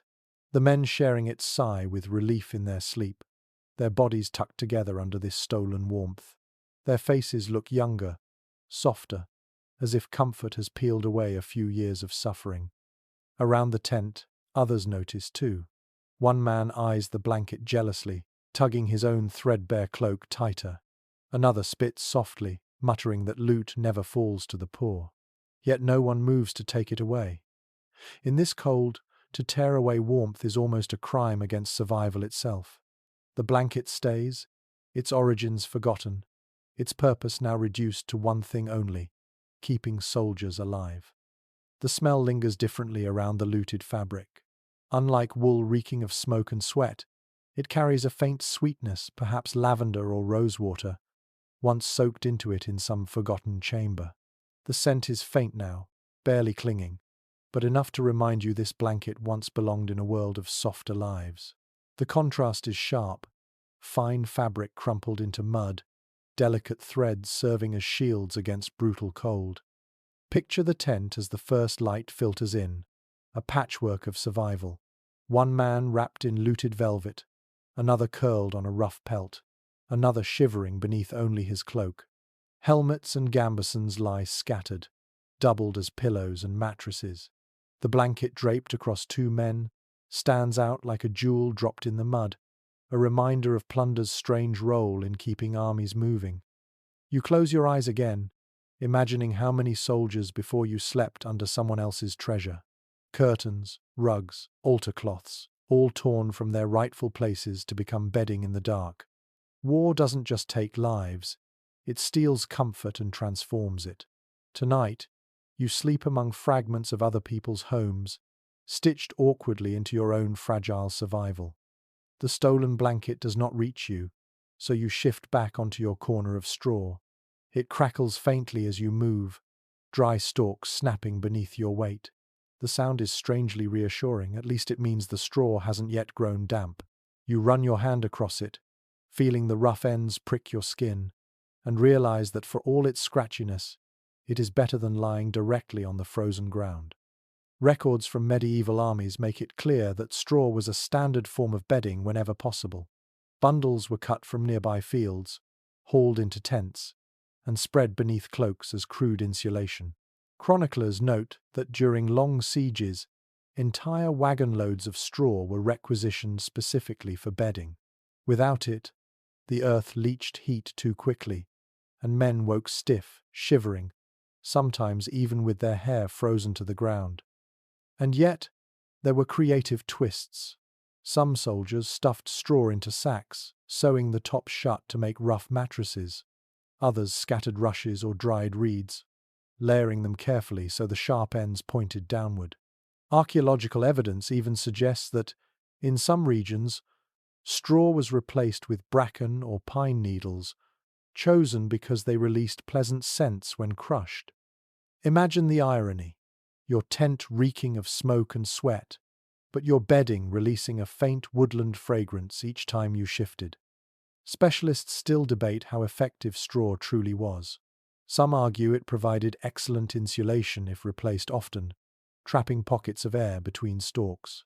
Others point out that once damp, straw became useless, molding quickly and attracting vermin. Was straw a genuine comfort, or merely a temporary illusion of one? The truth seems to depend entirely on how often soldiers were allowed to refresh it, which in war was never often enough. You stretch your legs and feel the uneven padding beneath you. Some stalks poke sharply, others cushion your joints. The texture shifts constantly, never truly soft, but just enough to dull the ache of the earth. Around you, men shift in their own straw beds, each pile uneven, some reduced to handfuls after nights of trampling. One man mutters as he plucks a stalk from under his cloak, rubbing it between his fingers like a talisman before tossing it aside. The smell of straw fills the tent dry, dusty, faintly sweet. It mingles with the harsher odors until, for a moment, the tent smells almost like a barn. You breathe it in and think of stables, of animals bedded down warm and safe, and envy them. Horses with their deep straw stalls might be more comfortable than the men meant to ride them. Picture the tent carefully. Cloaks sprawled on uneven piles of straw, boots lined up along the flap, gambesons tossed carelessly atop rushes. The straw glows faintly golden in the thin morning light, a rare brightness against the gloom. Bits cling to clothing, sticking in hair and beards, leaving men looking as though they've sprouted dry whiskers overnight. No one bothers to brush it off anymore. It has become part of camp life, another layer of discomfort so familiar it no longer draws complaint. You curl onto your side, cheek pressed against the brittle stalks. They scratch but also support you, keeping your face from touching the cold mud. You sigh, grateful for even this thin barrier.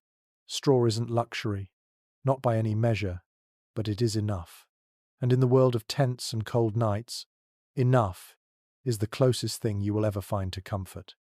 Morning comes harshly, not with warmth, but with a deeper kind of cold that seems to have crept into your very bones while you slept. You open your eyes and see your breath clouding before you like smoke from a dying fire. The tent walls are stiff with frost, the canvas crackling when touched, each seam outlined in white crystals. You shift your cloak and realize it, too, has frozen where it absorbed last night's damp, stiff as a plank, bending reluctantly as you move. Sources from winter campaigns tell us that frozen mornings were one of the worst ordeals for medieval soldiers. Chroniclers describe tents coated in rime, ropes snapping when pulled taut, and armor that had to be pried apart before it could be worn. Even horses stood coated in frost, their breath rising like steam in the pale dawn. Surviving such mornings demanded not strength of arms but sheer persistence, the ability to force a frozen body into motion. And there are stranger accounts, almost humorous if they weren't so miserable. Men sometimes woke to find their beards frozen into their cloaks, locked in place by ice crystals. Others discovered boots stiff enough to stand upright without feet inside, transformed overnight into grotesque statues. Picture stumbling from your tent, shaking a boot like a block of wood, cursing as you tried to soften the leather near the fire. Scholarly opinions diverge on how much these icy conditions actually crippled armies. Some argue entire campaigns stalled because frost made armor unusable and roads impassable. Others suggest soldiers simply endured, their movements slower but still relentless.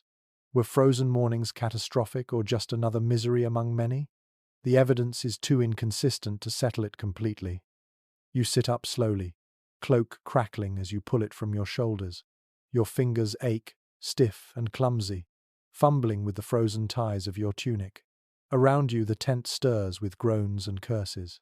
One man shakes his straw bedding, sending up a faint shower of frost. Another rubs his hands furiously, blowing into them, muttering prayers through chattering teeth. Everyone looks older in this light, their faces grey and hollowed, their eyes squinting against the pale sun that promises no warmth. The smells of camp shift in the frost. Smoke hangs sharp and acrid, fresher than before, as if even the fire struggles to burn in this air. The usual stench of sweat is muted, replaced by the clean bite of cold, though beneath it lingers the faint sourness of damp wool, stiffened into ice. You draw a long breath, your lungs stinging, and cough against the rawness of frozen air. You picture yourself crawling toward the tent flap. Outside, the ground gleams silver, every blade of grass rimmed in frost. Armor lies scattered, helmets and breastplates glazed with a thin layer of ice, so cold they reflect the morning light. Horses stamp and snort, their nostrils steaming. Fires struggle, men crouched low to coax embers back to life with trembling hands. It looks less like an army than a field of statues slowly thawing. You force yourself to your feet, every joint stiff, every movement reluctant. Your boots are hard, leather cracking faintly as you walk. You lift a gauntlet from the ground and nearly drop it, shocked by how bitterly it bites into your skin. The metal feels more weapon than armor in this state, wounding the wearer before the enemy even arrives. You blow into it, rub it with your cloak, try anything to soften its cruel chill. Around you, others wage the same small battles, warming swords by the fire, tugging stiff straps into place, shaking frost from cloaks. No one speaks much. The cold steals words as surely as it steals heat. The only sounds are the crack of ice breaking, the hiss of breath, the dull groans of men pushing themselves upright. And yet, even in this misery, life continues. Someone manages a joke about statues coming to life, and a ripple of weak laughter passes through the camp. Another soldier, desperate, sets his frozen boots too close to the flames, and they smoke furiously, drawing curses and jeers. These moments of absurdity puncture the silence, proof that men can still laugh even when their teeth chatter. You pull your cloak tighter and stare at the pale sun as it climbs reluctantly into the sky. It offers light but no warmth, painting the frost in glittering patterns that almost look beautiful if beauty could coexist with numb fingers and aching lungs. You sigh, shoulders heavy, and prepare for another day. Frozen mornings may stiffen armor and crack cloaks, but they cannot stop the march. And that realization, bitter as it feels, is the only warmth you will carry until night falls again. The frozen dawn has only just begun when the order comes. March. You groan with the others, dragging your stiff body upright, wrapping your cloak tightly before stepping out into the brittle air. Every movement feels like it belongs to someone else, as if your joints are hinges rusted shut. The ground crunches underfoot, crusted with frost, each step a reminder that warmth is still hours away if it comes at all. Chroniclers repeatedly note that medieval armies rarely enjoyed the luxury of resting in camp for long. After a freezing night, soldiers were expected to lift themselves and march onward, armor clanking, tents packed, wagons creaking forward. There are descriptions of men barely able to bend their legs, hobbling like old men as commanders barked them into columns. Endurance wasn't just about surviving the night, it was about rising again at dawn and moving, no matter how broken the body felt. And then there's the stranger side of it. Accounts describe men deliberately rubbing snow on their faces in the morning to shock themselves awake. The logic was brutal but effective. The sting of ice in your eyes and cheeks forced blood to flow, jolting the body into motion. Imagine stumbling from your tent, half dead with fatigue, and scooping a handful of snow to slap across your face. It sounds like torture, but it was better than collapsing before the march even began. Experts disagree about how soldiers truly managed these daily ordeals. Some argue the sheer rhythm of war orders shouted, drums beating, columns forming dragged men into motion whether they wanted it or not.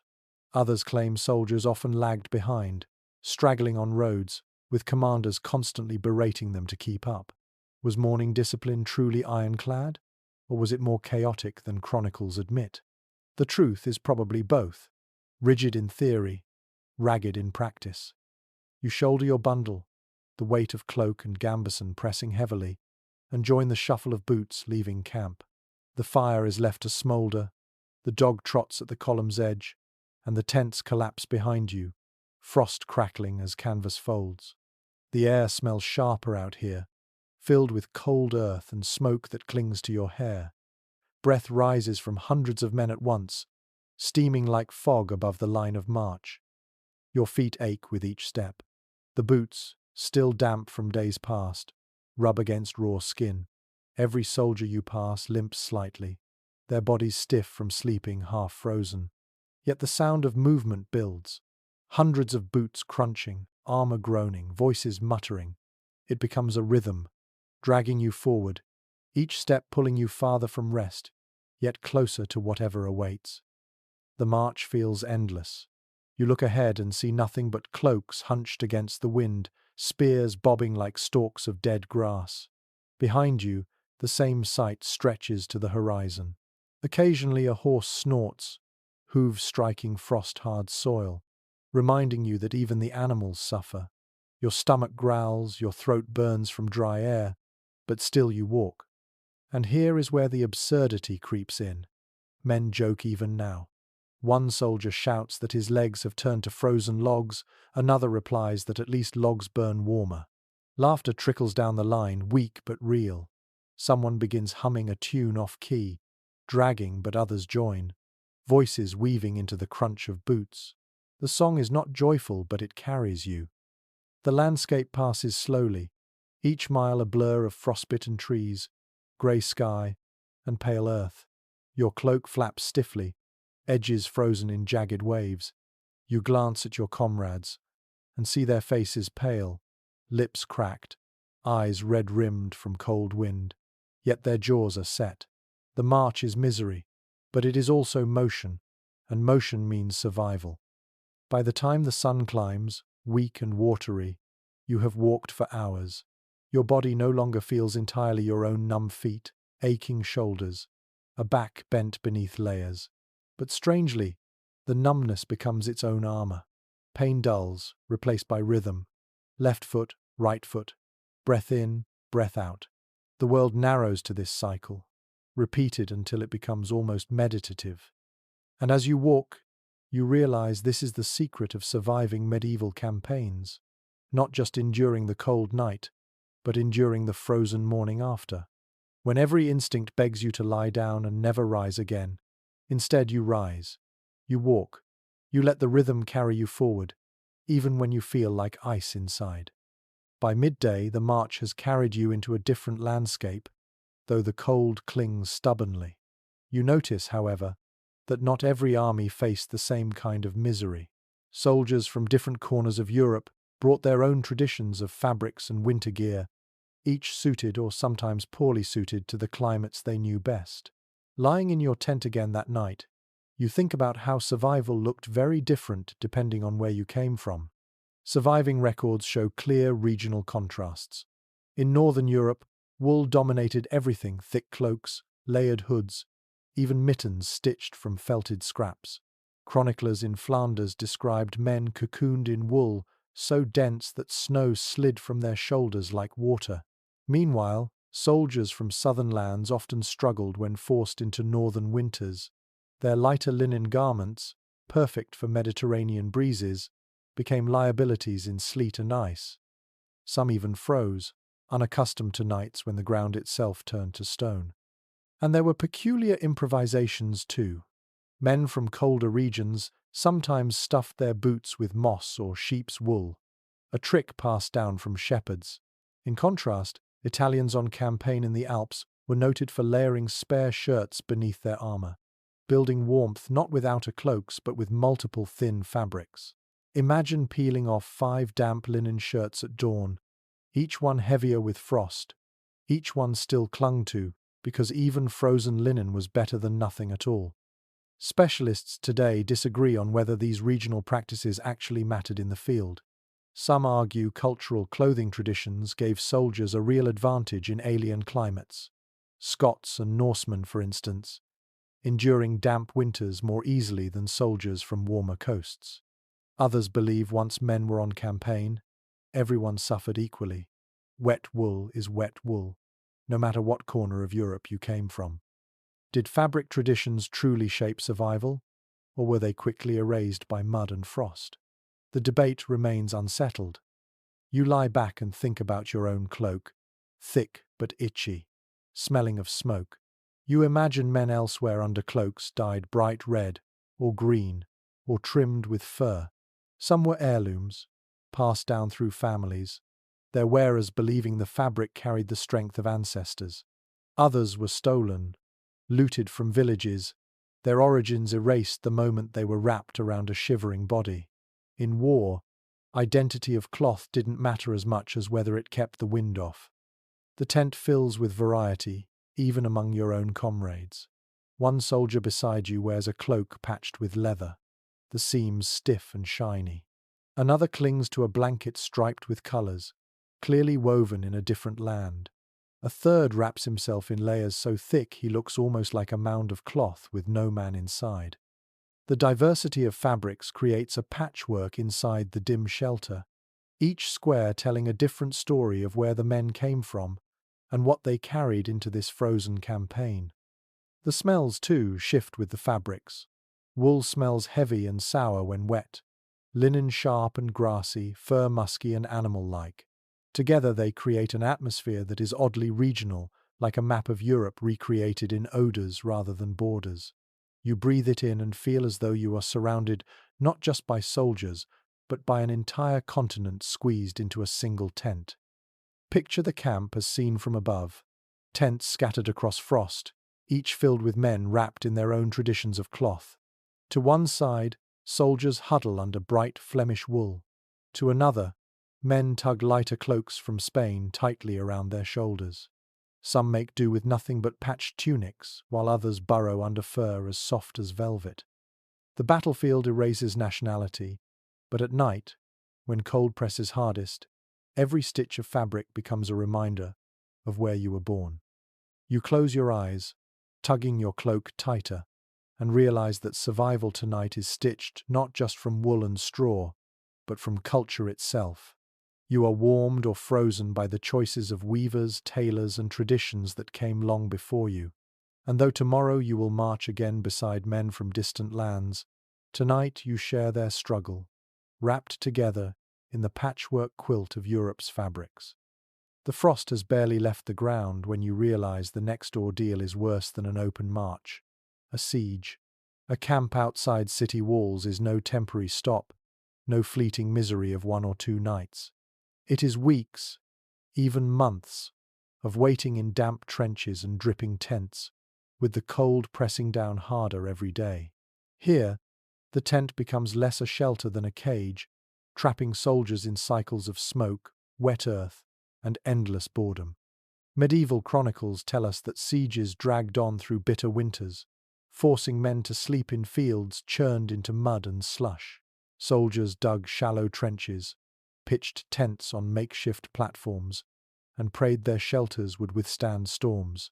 Accounts from the siege of Tournai in 1340 describe entire rows of tents collapsing under heavy snow, men dragging themselves out half-frozen only to crawl back beneath sagging canvas. Unlike marching campaigns, there was no escape in movement, just endless nights of waiting for hunger and weather to break the enemy first. Some of the coping measures bordered on absurd. Soldiers at certain sieges built raised wooden pallets inside tents, laying cloaks and hides across them like crude bunk beds, anything to keep above the flooded ground. Others spread straw so thick it piled knee-high, only for it to rot into a swamp after days of rain. Imagine the stench: wet straw, mold, and sweat fermenting together until the air itself seemed poisonous. Researchers differ on how sustainable siege living really was. Some argue men endured surprisingly well, sustained by supply trains and communal fires. Others insist attrition from cold, illness, and filth was the true weapon of sieges, killing more soldiers than arrows. Were tents in these conditions genuine shelters, or just symbols of routine in an environment already lost to misery?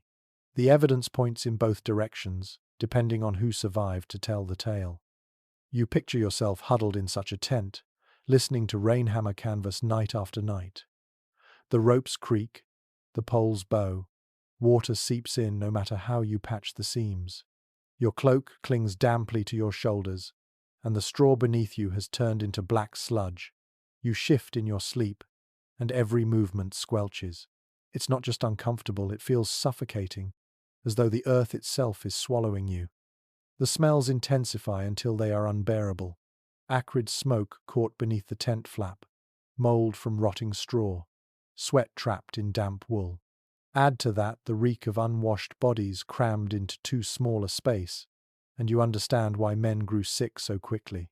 Coughs echo in the night, rattling chests like drums of disease.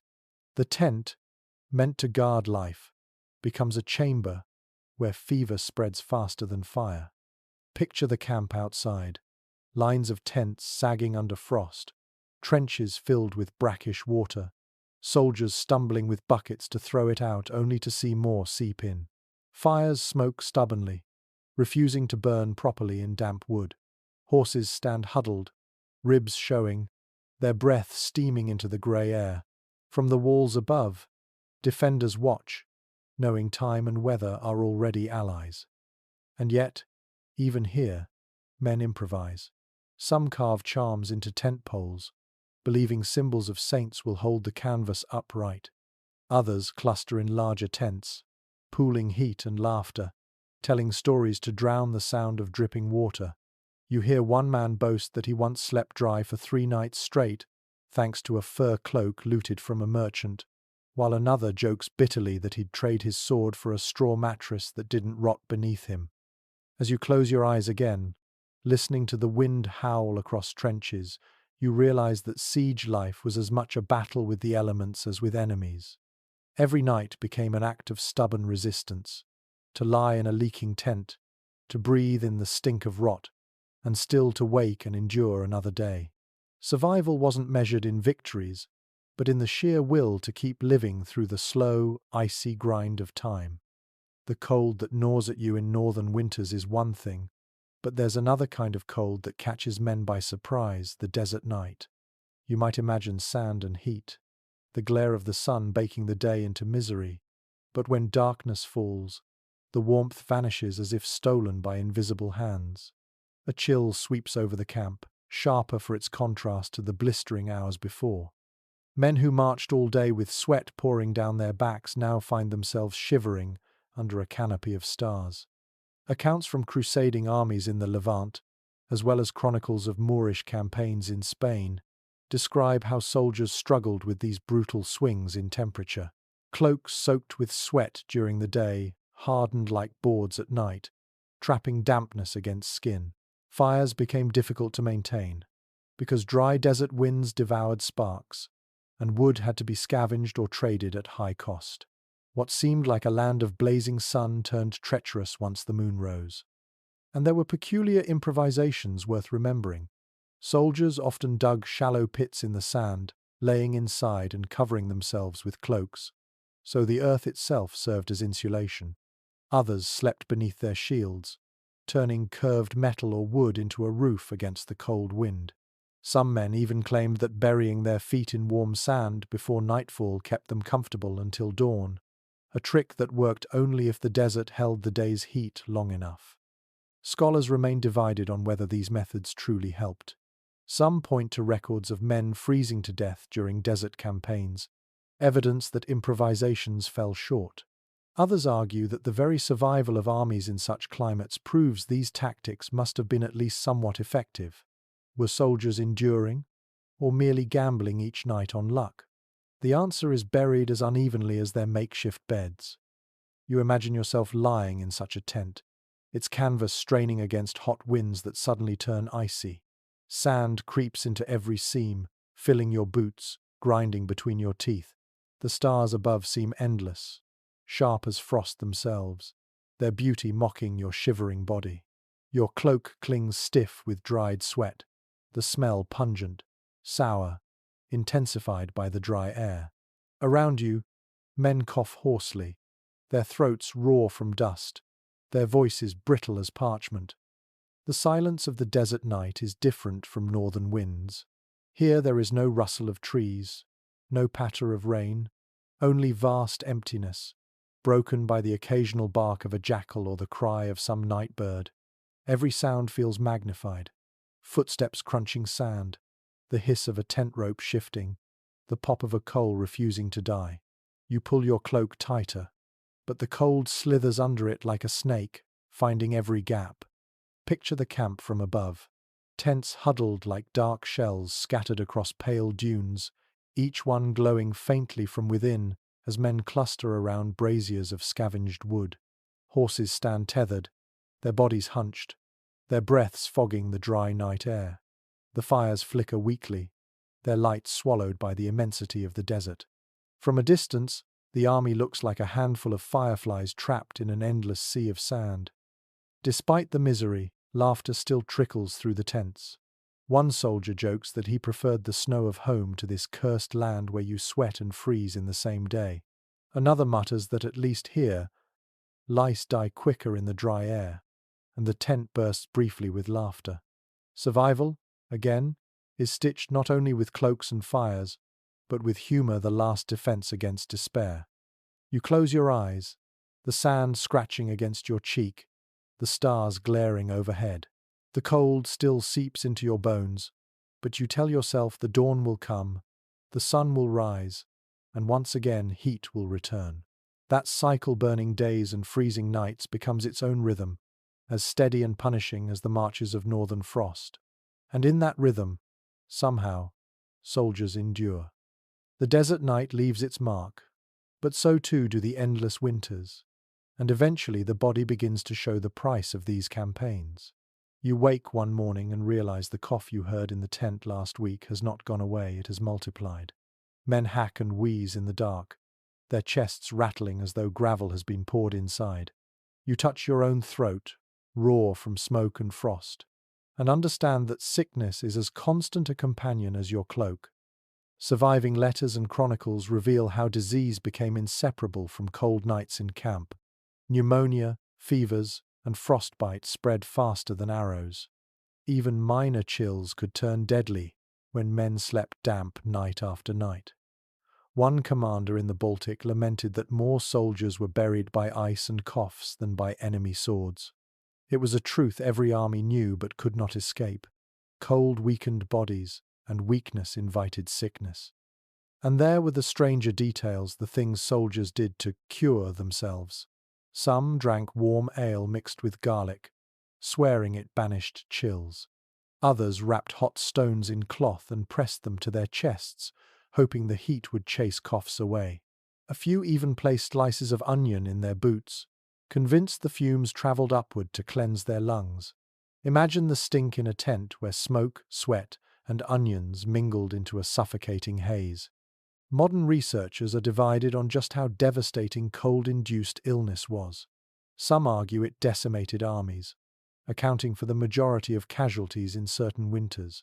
Others suggest soldiers, hardened by lives already filled with exposure, endured sickness better than we assume. Were camps truly graveyards of coughs, or did men exaggerate their suffering in letters and chronicles? The debate continues, echoing like the coughs themselves.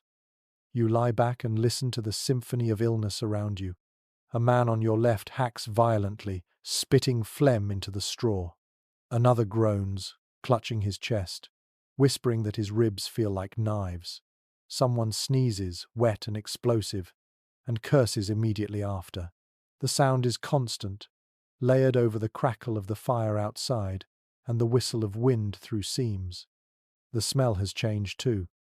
Smoke and wool still dominate, but beneath them lies the sour tang of sickness phlegm, sweat soaked with fever, the faint metallic scent of blood from cracked lips. You inhale reluctantly, each breath catching in your own chest. The tent feels smaller in this air, as though the illness itself has thickened the atmosphere. Picture the camp in this state. Men huddled, coughing into cloaks, faces pale in the dim glow. Some refuse to leave the fire, their bodies shaking violently even beside the coals. Horses stamp uneasily, as if aware the humans around them are faltering. From above, the camp looks the same, tents in rows, smoke drifting upward, but within each shelter, sickness gnaws silently. Still, men find ways to joke. One soldier, coughing so hard he nearly collapses, mutters that at least his enemies will smell his breath and flee. Another wheezes out a song, each note broken by fits of coughing, until laughter ripples weakly through the tent. Humor doesn't cure, but it loosens the grip of despair, if only for a moment. You wrap your cloak tighter, pressing it against your mouth as though it could filter the air. Your chest aches with each breath, but you tell yourself it's just smoke, just fatigue, not sickness. You close your eyes, though the coughing continues around you, filling the tent like a second kind of wind. And in that uneasy rest, you realize the truth that every medieval soldier knew. Survival was never just about keeping warm. It was about keeping illness at bay long enough to see another dawn. The coughs do not fade, but sleep still drags you under, and there in the dark you find yourself dreaming of warmth. Not real warmth, not fire or cloaks or furs, but the memory of it, the way a hearth once glowed at home, the smell of bread baking, the soft weight of a feather mattress. You wake for a moment and realize how cruel the mind can be. It gives you comfort in dreams, only to snatch it away when your eyes open to a damp tent and freezing breath. Writings from medieval soldiers and those who chronicled them often mention dreams and visions in the night. Some men claimed they dreamed of banquets so vividly they woke tasting meat on their tongues. Others confessed that their mothers, wives, or sweethearts appeared in sleep, whispering words that carried them through the cold. In the harshest campaigns, these memories became stronger than reality, so much so that some men swore they could smell their home hearths through the stench of smoke and straw. And then there are the odd fragments of folklore that creep into records. Soldiers told stories of men who dreamed not of food or warmth, but of strange fires that never went out, sacred flames said to follow armies, promising survival. Some believed these dreams were omens. Others insisted they were nothing more than the fevered visions of men half frozen. Imagine waking in the dark, certain you had been warmed by a divine fire, only to feel frostbite gnawing your toes. Modern scholars disagree about how much weight to give these dream accounts. Some treat them as exaggerations or literary flourishes by chroniclers eager to romanticize suffering. Others argue they reflect genuine psychological survival mechanisms, the brain conjuring warmth and abundance because the body lacked both. Were these dreams historical fact, or just metaphors for endurance? The question lingers, like the haze of smoke in a closed tent. You pull your cloak tighter, eyes closed, trying to summon your own memory of warmth, a fire from your childhood perhaps, or the heavy quilt you once hid under as a storm howled outside. But the harder you try, the more the present intrudes. The damp smell of wool, the ache in your joints, the cough rattling from the man beside you. Memory flickers but cannot hold back the chill. Around you, the tent stirs with murmured dreams spoken aloud. One man whispers about meat pies, his lips smacking in sleep. Another mutters the name of a woman over and over, voice breaking into a sob. Someone else shouts suddenly, jolted awake by a nightmare, then curses as others groan at the noise. Dreams weave through the tent as tangibly as smoke, each man's mind creating its own fragile refuge. The air inside is thick, a blend of sweat, smoke, and the faint sweetness of straw now crushed beneath dozens of restless bodies. You breathe shallowly, half hoping the memory of warmth will linger on your tongue. You realize that what keeps men alive here is not just cloaks or fire, but the stubborn insistence on remembering what warmth feels like, even if it only comes in sleep. Picture the camp from a distance. A sprawl of tents under moonlight, each holding a dozen bodies dreaming of fires that don't exist. Outside, the ground glitters with frost. Inside, men twitch and murmur, clinging to illusions stronger than their rags. To any observer, it looks like misery. To the men inside, it is also survival. You close your eyes again, determined to hold on to some scrap of warmth, even if it's false.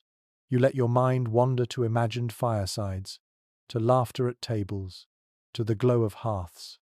And though your body lies stiff and frozen on straw, your spirit floats for a moment in memory, borrowing comfort from a world far away. The dream fades, and when you open your eyes, you understand something that has been building all along. Survival in these tents has never been just about wool, or fires, or scraps of straw. It has always been about the will to keep going when the cold presses in from every side. You look around and see men still breathing, still stirring under their cloaks, and you realize endurance is as much mental as physical. Sources from medieval campaigns repeatedly stress that morale was as vital as food or fuel. Commanders wrote that an army with warm cloaks but broken spirits could crumble faster than one half-starved but still laughing. Cold nights in tents tested not only the body's resilience, but the mind's, too. Men had to convince themselves each morning that survival was worth the effort. And sometimes they used unexpected methods. Accounts describe soldiers telling jokes so crude or absurd that men laughed until tears froze on their cheeks.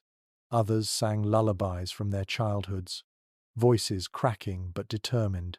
Some even played simple games, tossing dice in the straw, scratching patterns into frost on the canvas walls. Anything to turn misery into routine.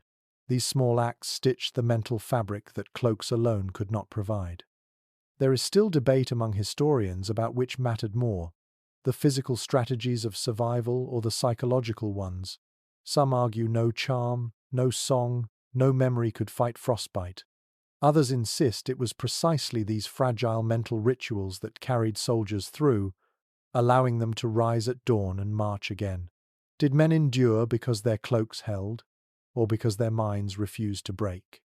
The answer remains slippery, like smoke escaping through a tent seam. You pull your own cloak closer, not just against the cold, but as if shielding your thoughts. Around you, bodies shift restlessly. One man snores loudly, another mutters a prayer, another groans in his sleep. The tent creaks under the wind's assault, but it still stands. You close your eyes and breathe deeply, inhaling smoke, wool, and dampness. None of it is pleasant, yet all of it proves you are still here. Picture the camp as dawn approaches one final time. Fires gutter, smoke drifting thin against pale light. Horses stamp, their breath steaming. Men stumble out of tents, shoulders hunched, eyes red-rimmed, armor stiff with frost. It looks like misery from afar, but up close it is a miracle. These men endured. They slept half frozen, they woke aching, and still they rise. And you realize, lying there in your corner of straw, that the true weapon against freezing to death has always been stubbornness. Cloaks tear, straw rots, fires sputter, but the will to keep moving step after step, night after night outlasts the cold. That is why medieval soldiers survived. Not because their tents were strong, but because their minds were stronger than frost. So now, as you let yourself drift into sleep, imagine the flickering glow of a medieval campfire fading into embers. The tents stand low and weary, their canvas patched and sagging, yet still they shield weary bodies curled beneath cloaks. You can hear the rhythm of snores, the occasional cough, the murmur of a prayer whispered into the smoky dark. Outside, frost gathers silently on ropes and poles, but inside, men cling stubbornly to one another, to memories, to scraps of warmth.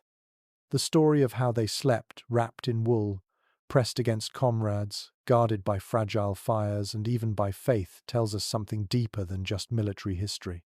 It reminds us that survival is never about perfection. It is about finding enough warmth, enough laughter, enough belief to carry through the night.